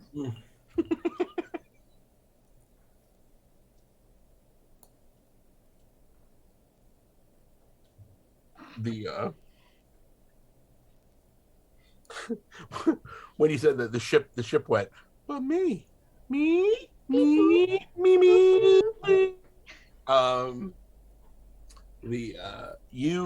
Y'all. All right. So you're standing like. So think about this. Like, this is what the scene looks like in my head. In my head, you're standing on a street corner with The pouring rain. holding a radio above your head. You're standing on a street corner. It's Twilight, not the movie series, the actual time, and you have a hover wheelbarrow full of explosives and weapons. It just looks like a bunch of boxes, but that's what it is. You have a kill trooper that is literally like if you thought about it, like if a soldier like walked out, but he was wearing his uniform plus a 10-gallon hat, right? That's basically what Patience looks like, because Patience looks like crazy. And then like a guy wearing a helmet and robes looks kind of weird. Nobody said anything to you. On one side of the street, and then you got Ryder like in their like duds, and Astra like is totally checked out. Like, you know, you guys look cool. They look weird. You're pushing this thing across the street. There is this, you know, obvious interment and these giant green buildings. Where do we go? What is the next step? So to me, it looks like we are the PR team. We are the rebellion that's gonna get put down on camera dramatically. We're no real threat. Oh no. And we should let everybody in that camp over there know to disparage our fall. And also, um, we'll let the people on stage know that that was Voldemir's big plan, and not to ruin the moment when we will definitely be overpowered on screen. So don't step in, everyone. We've got it. So you've gone over and you're like, you get the people's attention. They come over. You kind of like you're having this conversation, little double talk. Yeah. You are. You feel pretty good that they're picking up what you're putting down, because it's kind of like whisper chaining down. Like the people that were talking to you are now like talking to some other people, and it's kind of they're all. An older woman comes over to you and says, they took 5 people away earlier today. I think that is who they are going to kill. 5 people. Do you know who? Like what they look like and where they might be taken? There was a man named Sly Pete. My sweet baby cheeks, Sly Pete. Baby cheeks. No, not the baby cheeks. But the baby cheeks. His name, I do not know him. His name is Sly Pete. There were 2 social workers. They're good people, good women. There was an old man who they said was an Amorai cultist, but he's just a sweet old man who does not remember anything. His name is Ben. And then there was a young girl who they said threw Molotov cocktails at them, because she did. Many of them. Her name was Vivienne. But they took them earlier. Sly Pete, Vivienne, the 2 social workers, and the old man named Ben.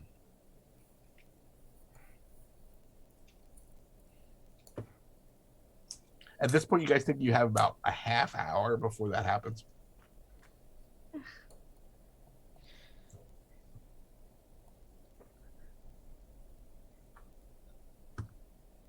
So, in theory, um,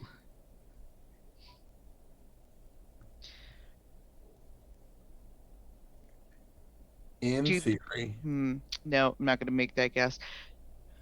Have they told you if they're going to make you watch the executions?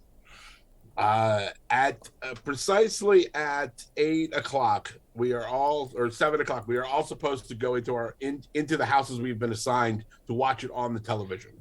Okay, so they're not taking you to this on the okay. holovision, on the space screen. Okay. So that's not where you need to be. So. No, I will tell everyone that we will be ready. Dig it. Patience. Yeah, I have a question out of character. Who on our team is considered like the hacker type? None of you. Not me. None of us? Okay. I mean, in a Ryder Vance is a rogue character, and that's a character that could be a hacker type, and you are a renegade, which could be a hacker type, but neither of you have the skills that would be a hacker, and definitely not Kazarov Pravda, because that guy just drinks and kicks things. That's what he does. Well, Patience is going to look over at the person they're talking to. Among your people, do you have anybody who is, I guess you would say, tech savvy? Because we're going to be putting on a show, and if we could boost the broadcast of this to other planets and other systems, as we say, the revolution is going to be broadcasted.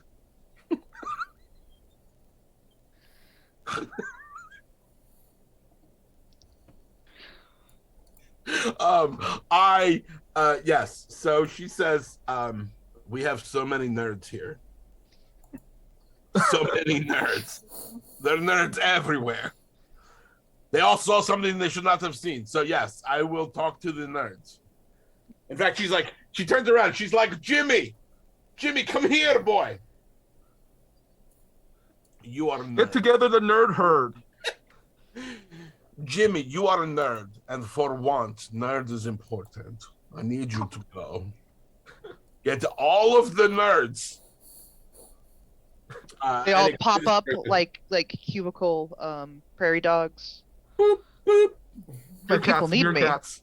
Did somebody say Meerkats, Dungeons and Dragons? Did somebody say Dungeons and Dragons? Oh, Star Trek. Oh, I didn't know. Oh, yeah. But hold on. Yeah. So they're 100% shake some dice. Bring our people forth. I summon you, my people, to the sound of a bag, a Crown Royal bag full of dice shaking in the wind. No, that's one of the pale basement children that comes up is like, yeah, I mean that makes perfect sense. We could definitely boost the we could probably build a transmitter. We have like 20 minutes. That's enough time. We'll get it out. We'll put it out onto the astral net. We'll get that thing through. Yeah, it doesn't seem like a problem. What was your name? I just want to put a ticket in. And then his friend smacks him. We're not at work, jackass. We're fighting in the revolution, man. You can put it under Astro. We gotta go. So off they go. You have 20 minutes.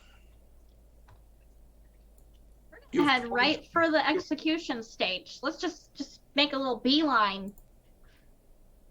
So you're walking on the street. Are you going to try to drop off these explosives on these government buildings? Yes. Yes. I'm gonna put a thing here, and I'm gonna say, so what you've done is you've gone and you've set this stuff up, but I'm gonna make you roll for it later because we don't know if it's gonna work until later. Okay. And since this is a polymorph game, and in a polymorph game, I don't roll dice. So instead of me making a secret roll for you, I'll just have you roll for it later. We'll see what happens.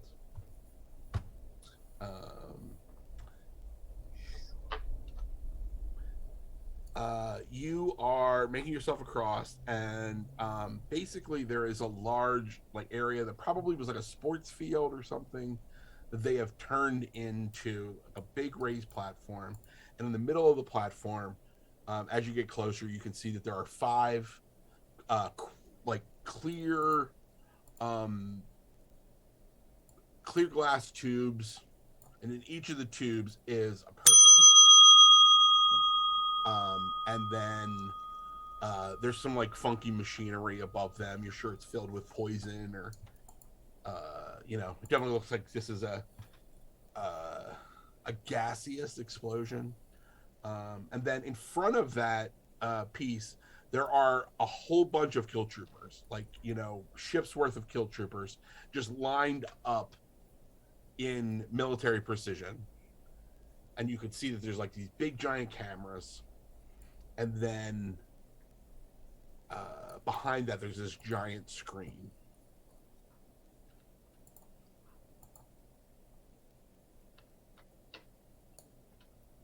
What would you like to do? Has the broadcast started yet? You know, you can see up on the screen that there is like a thing that says like, you know, there's a countdown, and it's in 7 minutes. So stream starting soon in 7 minutes. Yep. Yes, stream starting soon. It's gonna play a 30-second ad before the Twitch execution. affiliates, Twitch affiliate. Stream starts in 7 minutes. Okay, I have an idea. It's a dumb idea, but it's an idea. I love it, dumb. I used to be an aristocrat. It was a long time ago. You know, it's fine. We are going to film some fake news so that later they can broadcast it. So we're going to get right up and close and personal to those tubes, and then our wonderful kill troopers here are going to drag us away, and then we can put the grainy footage out later, and that's what we're doing. Everyone got that clear? We are going to try to win and then be foiled, and no one should interfere with that broadcast until the main event. Right? Right. Are you What? Are you saying this to the, like, who are you telling that to? Are you telling it to your friends? Or are you telling that to the people, like, at the kill troopers? No, I'm telling this to my friends, and then that's what we're gonna go tell the kill troopers. Because there's no friggin' way in hell that we can defeat like 500. We could just drag Pravda up there and make a real big scene, and then not kill Pravda and instead kill that one guy with the V dude. Vodemir. Yeah. Yes. Did I'm he just say trying to that? get us up on the stage. Yeah. Croft is like, Set up kind of a, I guess you could say, a kill box. Yeah. So when he like goes up there to start talking, because he inevitably will, because they always do, we'll be like, look, we found that guy. Or you found that guy. I mean, I could probably beat one of these guys up and take their helmet real quick. Yes. Since apparently all you need is a helmet, because these guys suck at their jobs. okay. Except Bureaucracy. Patience. Patience was a great kill trooper. The sign now says 3 minutes. What are you doing?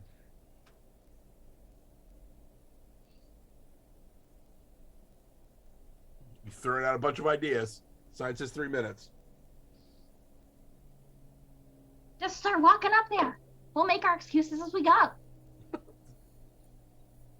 I love it. Just walking up. A bunch of troopers turn, and nobody says a thing. Oh, this is a trap. Like, I mean, they're all just like, I mean, they're wearing helmets, so you can't see their facial expressions, but, you know, there's a lot of, like, heads going together as they're, like, talking and stuff. And then, you're at the stairs, and there's stairs up to this, platform. And you can see things, a giant screen behind it. It says 1 minute.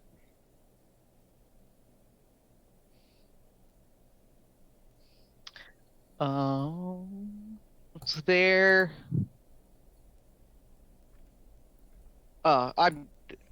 We got nothing. I'm just gonna shoot those capsules. I fucking love it. Give me a blaster roll.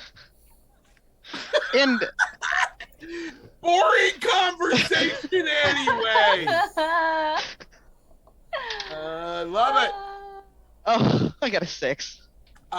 You which I would like to point out, it is the darkness is 3, so that still works till this moment, because at the end of this, it's going to start the next level of darkness. So it does succeed. You run up the stairs, you start shooting the capsules and breaking them, and as you do that, the people are falling out of them, and hopefully this works. A giant green head appears on the screen behind you. I am Voldemir of the Kulstar Republic, and you are our prey.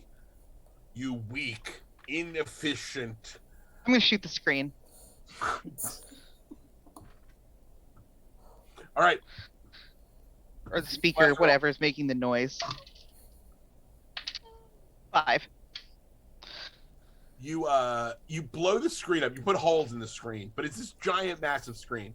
And as the screen, you hear from the off sides of the screen, you hear, "Kill them, fools!" And you see that the countdown clock goes down. And as the countdown clock goes down, it literally sets to, let's see if this will work. Can I switch back? Maybe not. Oh, man. Tools.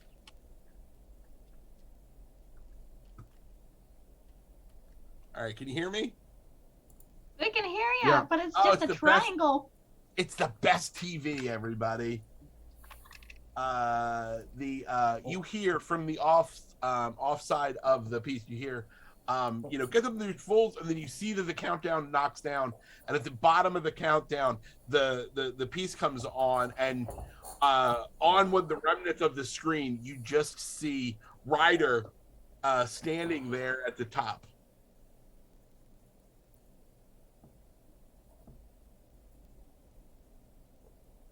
At the top of the screen? Like on the screen, at the top of the stage. Oh, you're on, Ryder.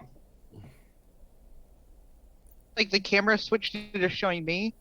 No, like yeah, it's showing the stage, but like Oh. it's showing you like holding your gun. I mean, they can already see me. This isn't a surprise. But now it's being broadcast. It's live. Oh, yeah. You are live.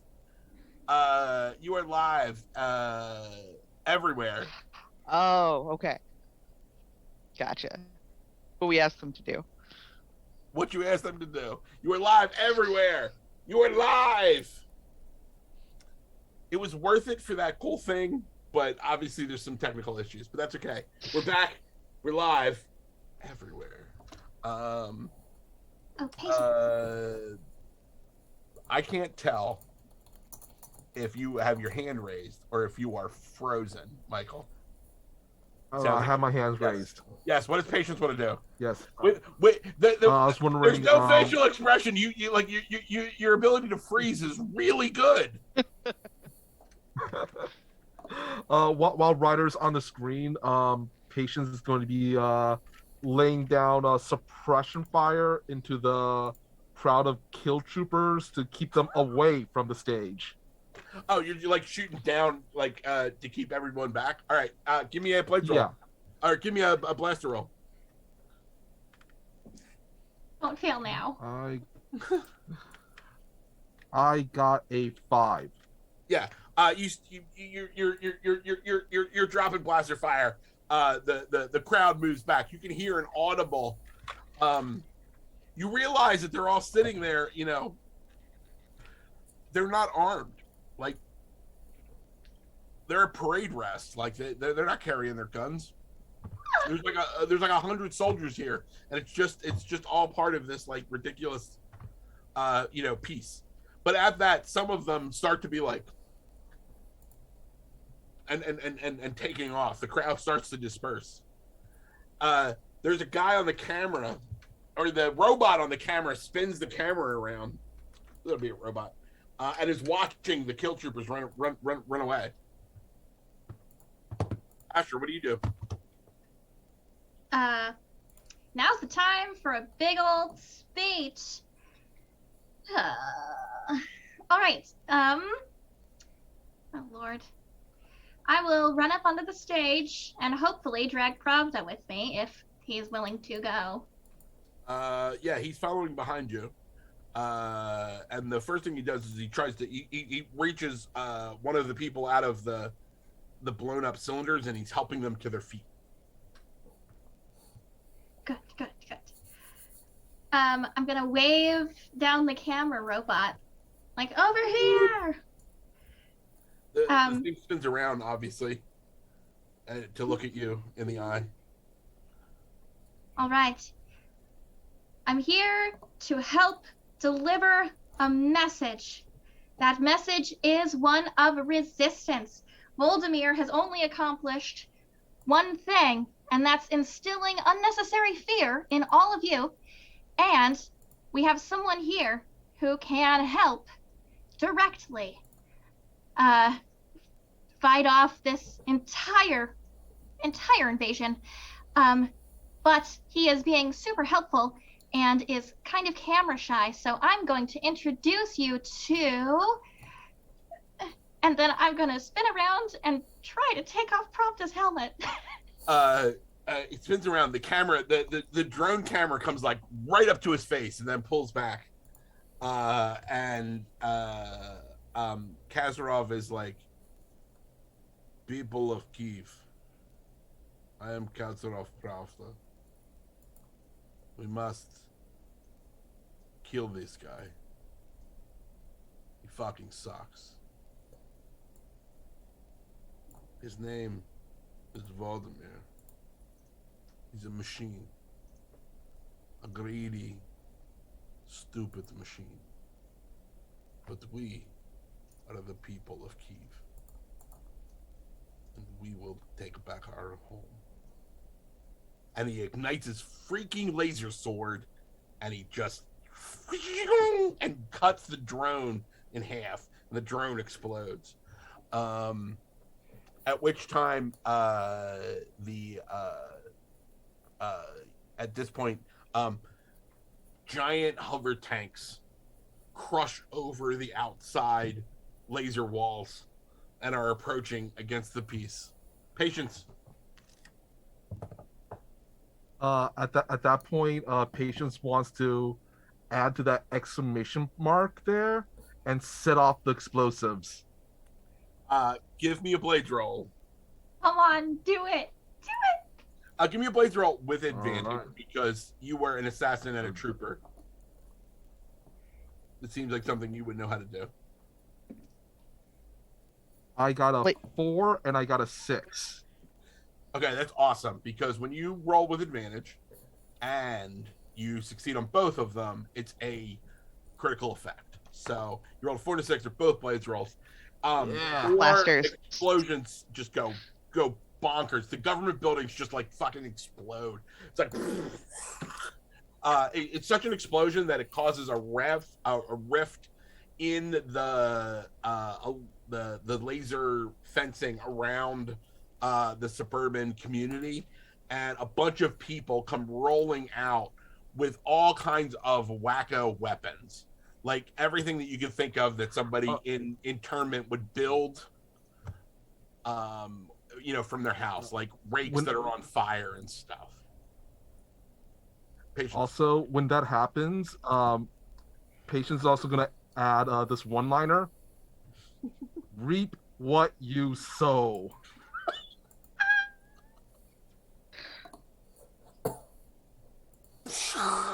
There's a drone that gets up close for it, and you hear a tiny robotic producer in the background be like, I wish he wasn't wearing a helmet.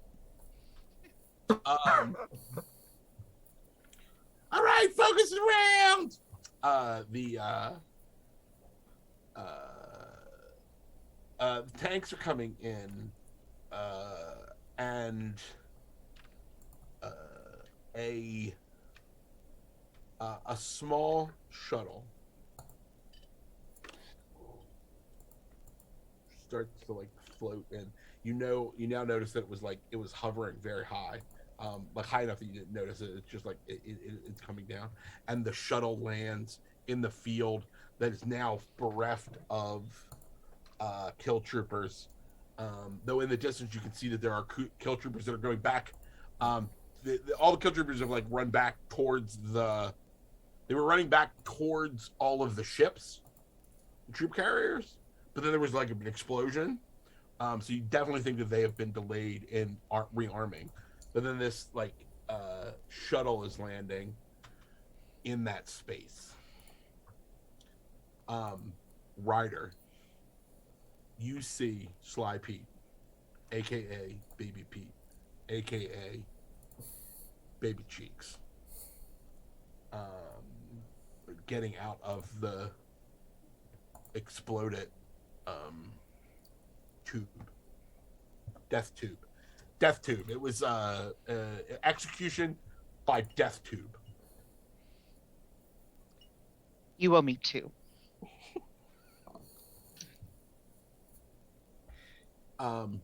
Baby Cheeks grabs you in a massive manly bear hug and says, I owe you at least 7.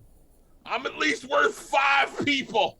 And just gives you a huge, massive hug and a kiss on the forehead, and says, we got to get a lot of people out of here.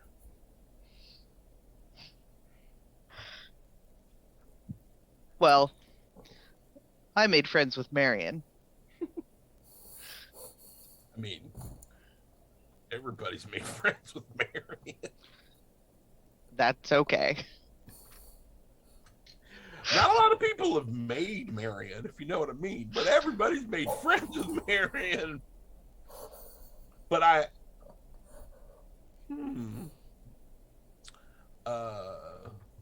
well, if we can get the transports, we should get the people out of those houses.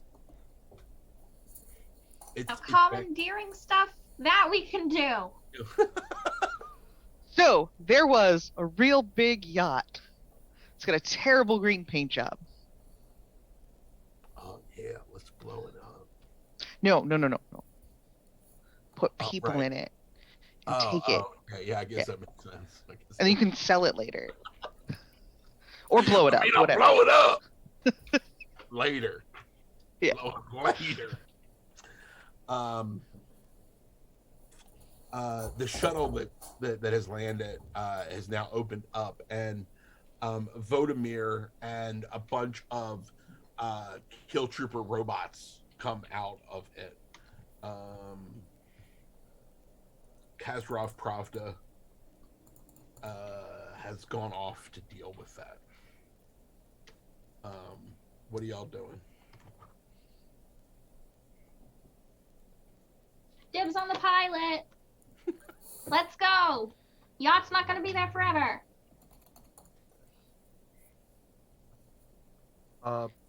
Patience is going to be once again laying suppression fire, making sure none of the enemies get close to the people they're saving or their friends. All right, so you guys fall back towards the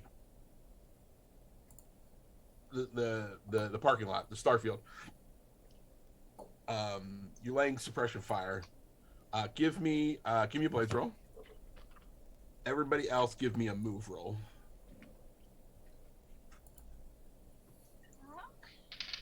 I got a 4. I got a 10. 3. All right, so we are currently in Darkness 5. So your 10 can succeed if you negotiate for it. So why don't you just take a danger, and we'll call that even. All right, So I'm gonna you already had up one danger. my so you get danger to danger. 2. Oh, you're rolling on a D10, yeah. So okay. So you want to roll higher than a 2 on your danger roll. And please be a 2. Well, it's nice knowing you, boys. That's a 1. Oh, Okay, so everyone else is pulling back, and as everyone else is pulling back, Astra comes face to face with one of a set of kill troopers, and they grab her. They grab her and run off with her. One stuns you and throws you over his shoulder, and they go running away. And it's like, Captain, we got that one that was talking on the TV. It's the rest of you are falling back, and have gotten back to the ship area. But now the ship area is just covered in, kill troopers with blasters.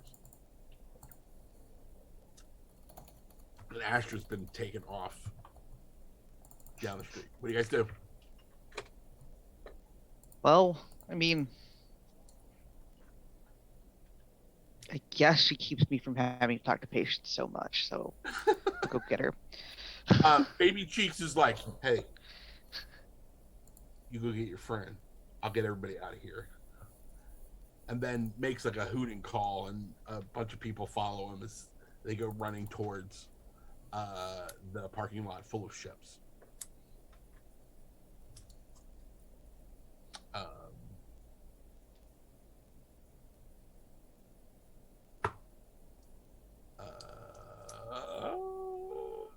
What do you guys do?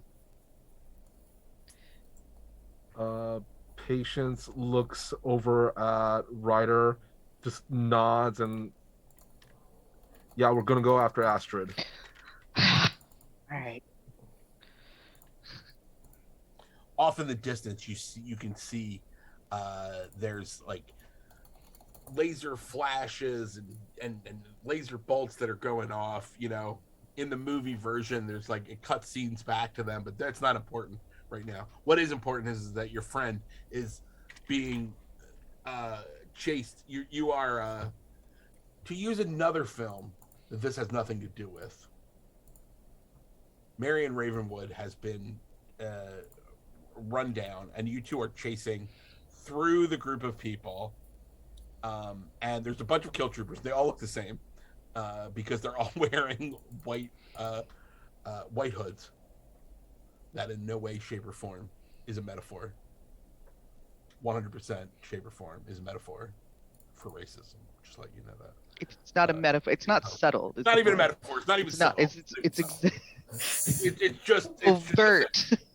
Just overt. But there's a lot of confusion. And one of the kill troopers takes Astra and throws her in the back of a truck, like a grav truck, which is just like a regular truck, but instead of having wheels, it floats. And there's a bunch of trucks that are all like that. And you come into this clearing where there's a bunch of kill troopers and a bunch of trucks, and you don't know where they threw her. What do you do?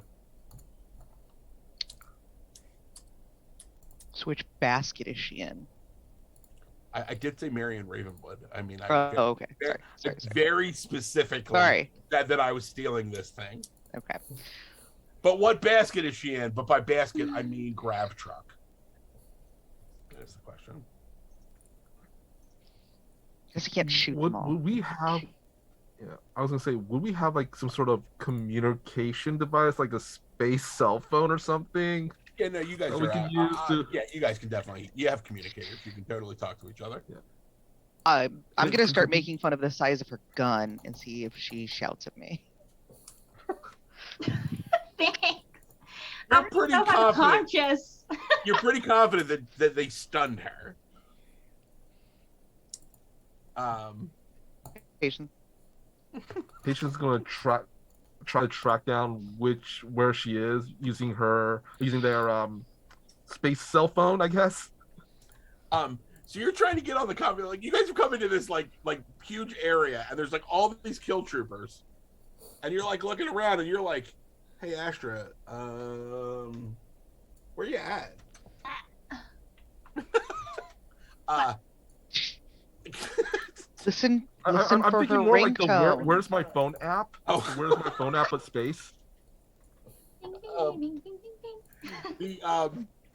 the this is really funny. So as a renegade, you can burn your star to succeed whenever the result brings justice to the world. And I think there is something to be said that it would be bringing justice to the world if you save Astra with her ringtone. Let's do it. Let's do it. Because when you just said that, like the idea that it's like this is a completely ridiculous over the top ringtone that Astra has on their communicator. And you like hit the button and all of a sudden like all these kill troopers are just like, you're like, oh, it's that one. And then you just start shooting everything else. Give me a blades roll. Both of you. I mean, unless you're not shooting at anything, because I can totally respect that Ryder has literally not shot once in this game. No, I shot the tubes to set people free. That's true. Mhm. I haven't shot I a got a person. 5. 4. You guys just are like laying into the other side of this. Eventually, in this piece, Astra, you wake up and you just all you hear is blaster fire everywhere, and your communicator's just going and going and going and going. After a while, the through all these pieces, there's like a klaxon sound, and all of the kill troopers like fall back. And a bunch of ships are taking off. The whole time, you notice that a bunch of ships have been taking off this whole time. You didn't really think about it. There is you hear a sound over the public intercom that is Maid Marian's voice, and it's just like, everybody, you need to get out because they're just dropping a bomb on this place. And there is like, you can see that there's like bombers that are incoming.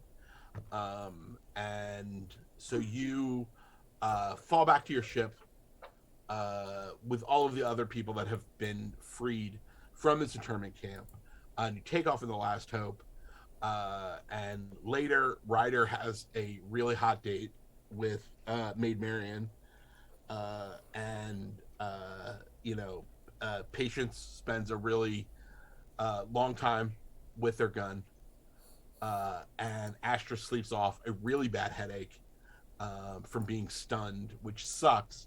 But their likes on all the social medias have gone out of control because their time spent on screen was great. And Kazarov Pravda is leading the resistance against Vodimir and the other fascists that are trying to stop this. And that's where we're going to end. And before we do some wrap-ups, I just want to say thank you if you've been watching this whole show. This has been great. We've had a really great time. I've had a great time. This has been super awesome. If you enjoyed yourself, please go to rollversusevil.com, RollVSEVIL.com, and give a few dollars over to a charity that is, all of the money that's raised by it is going to support the Ukrainian people, the people of Ukraine, especially for some of the really horrible things that are going on. All of this is happening because of the aggression of oligarchs. It's not the Russian people. The Russian people are this is not their war. This is the war of a bunch of fuckheads like Vladimir Putin, who can fuck off for fucking ever. And take the time, give them a couple dollars. Thank you all, and thank all of you. This was a great game. I had a phenomenal time. Phenomenal time. Phenomenon. Phenomenon. the I like to finish my games with a roundtable and talk about like what was that moment that was awesome. Like what was the moment that you thought was awesome that you were just like, this is so cool. I'm so glad that happened. Does anybody want to start with that?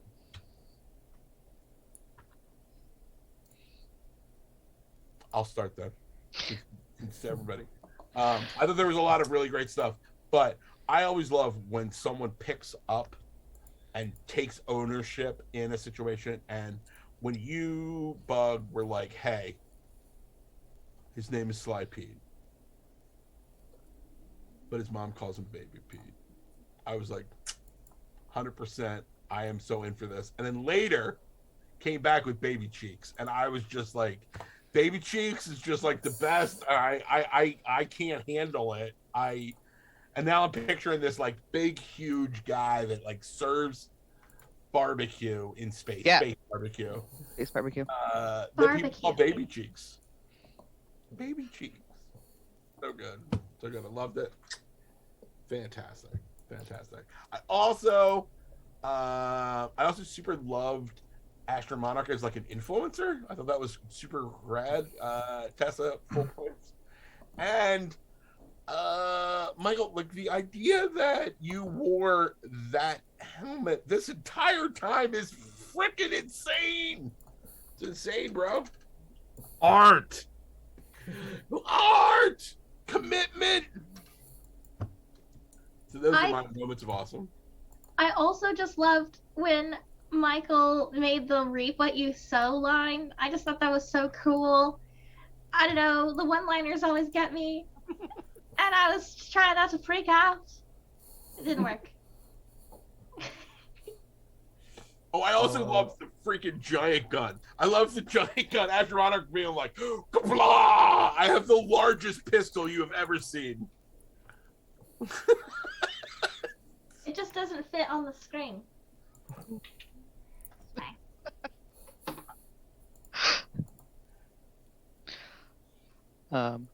I enjoyed both of you providing props for the whole game. That was fantastic. I really enjoyed Michael just like popping the kill trooper on the Thresher immediately. Just being like, no. That was also awesome. I also liked when you were just like, this conversation is boring anyway, and just shot the dudes. I mean, the screenwriter in me was like, yes, that is definitely how we move this action forward. What do you guys want to do? Screw the rest of the story. Save those people. That's not the story I want to tell. My favorite part, honestly, was like the climax where during the big show, we pretty much were able to put all our ideas and combine them, and it all worked out. It all complemented each other.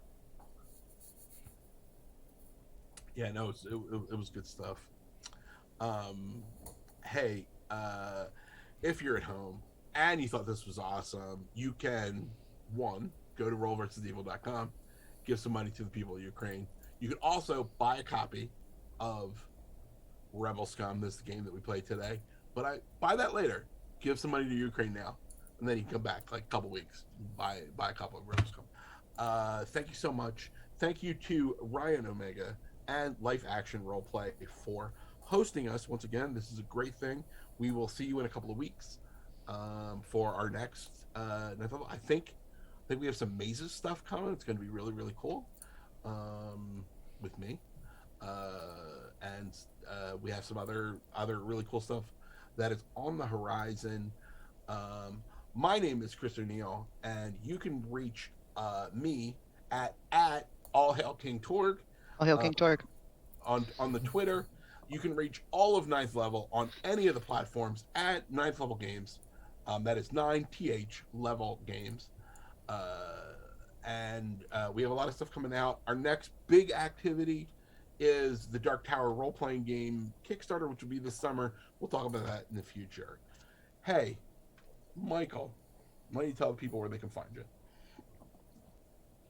And can you take the helmet off? All right. Well, Yeah.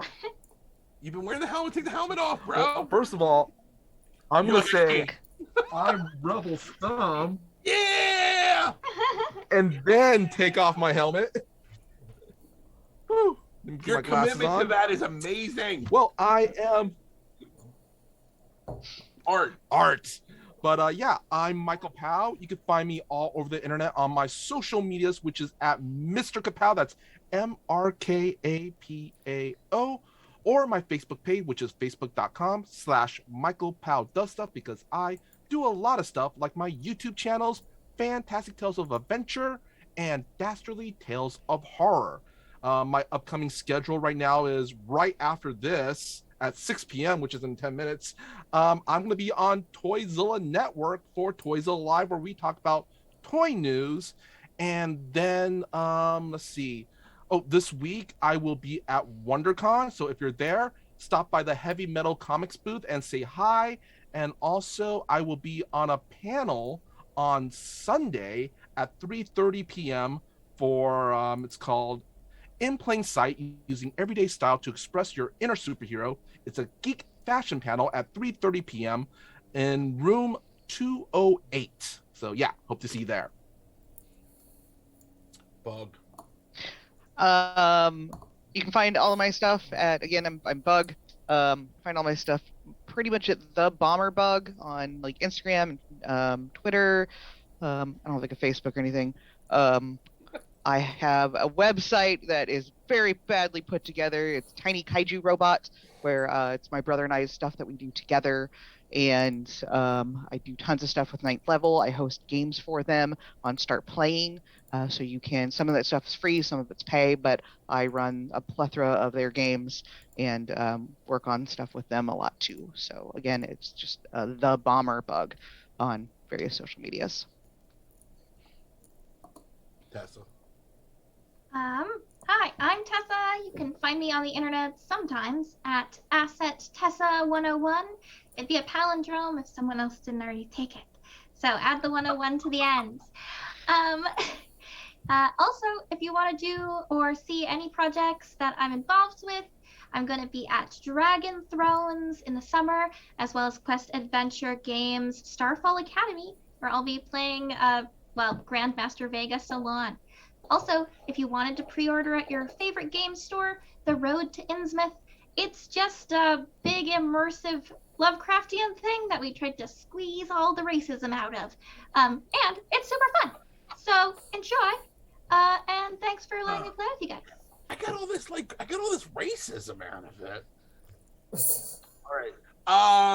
Everybody, thank you so much, and thanks again to Life Action Roleplay. This has been awesome. This has been Rebel Scum. Thank you so much. Fuck Putin. Fuck Putin. Putin.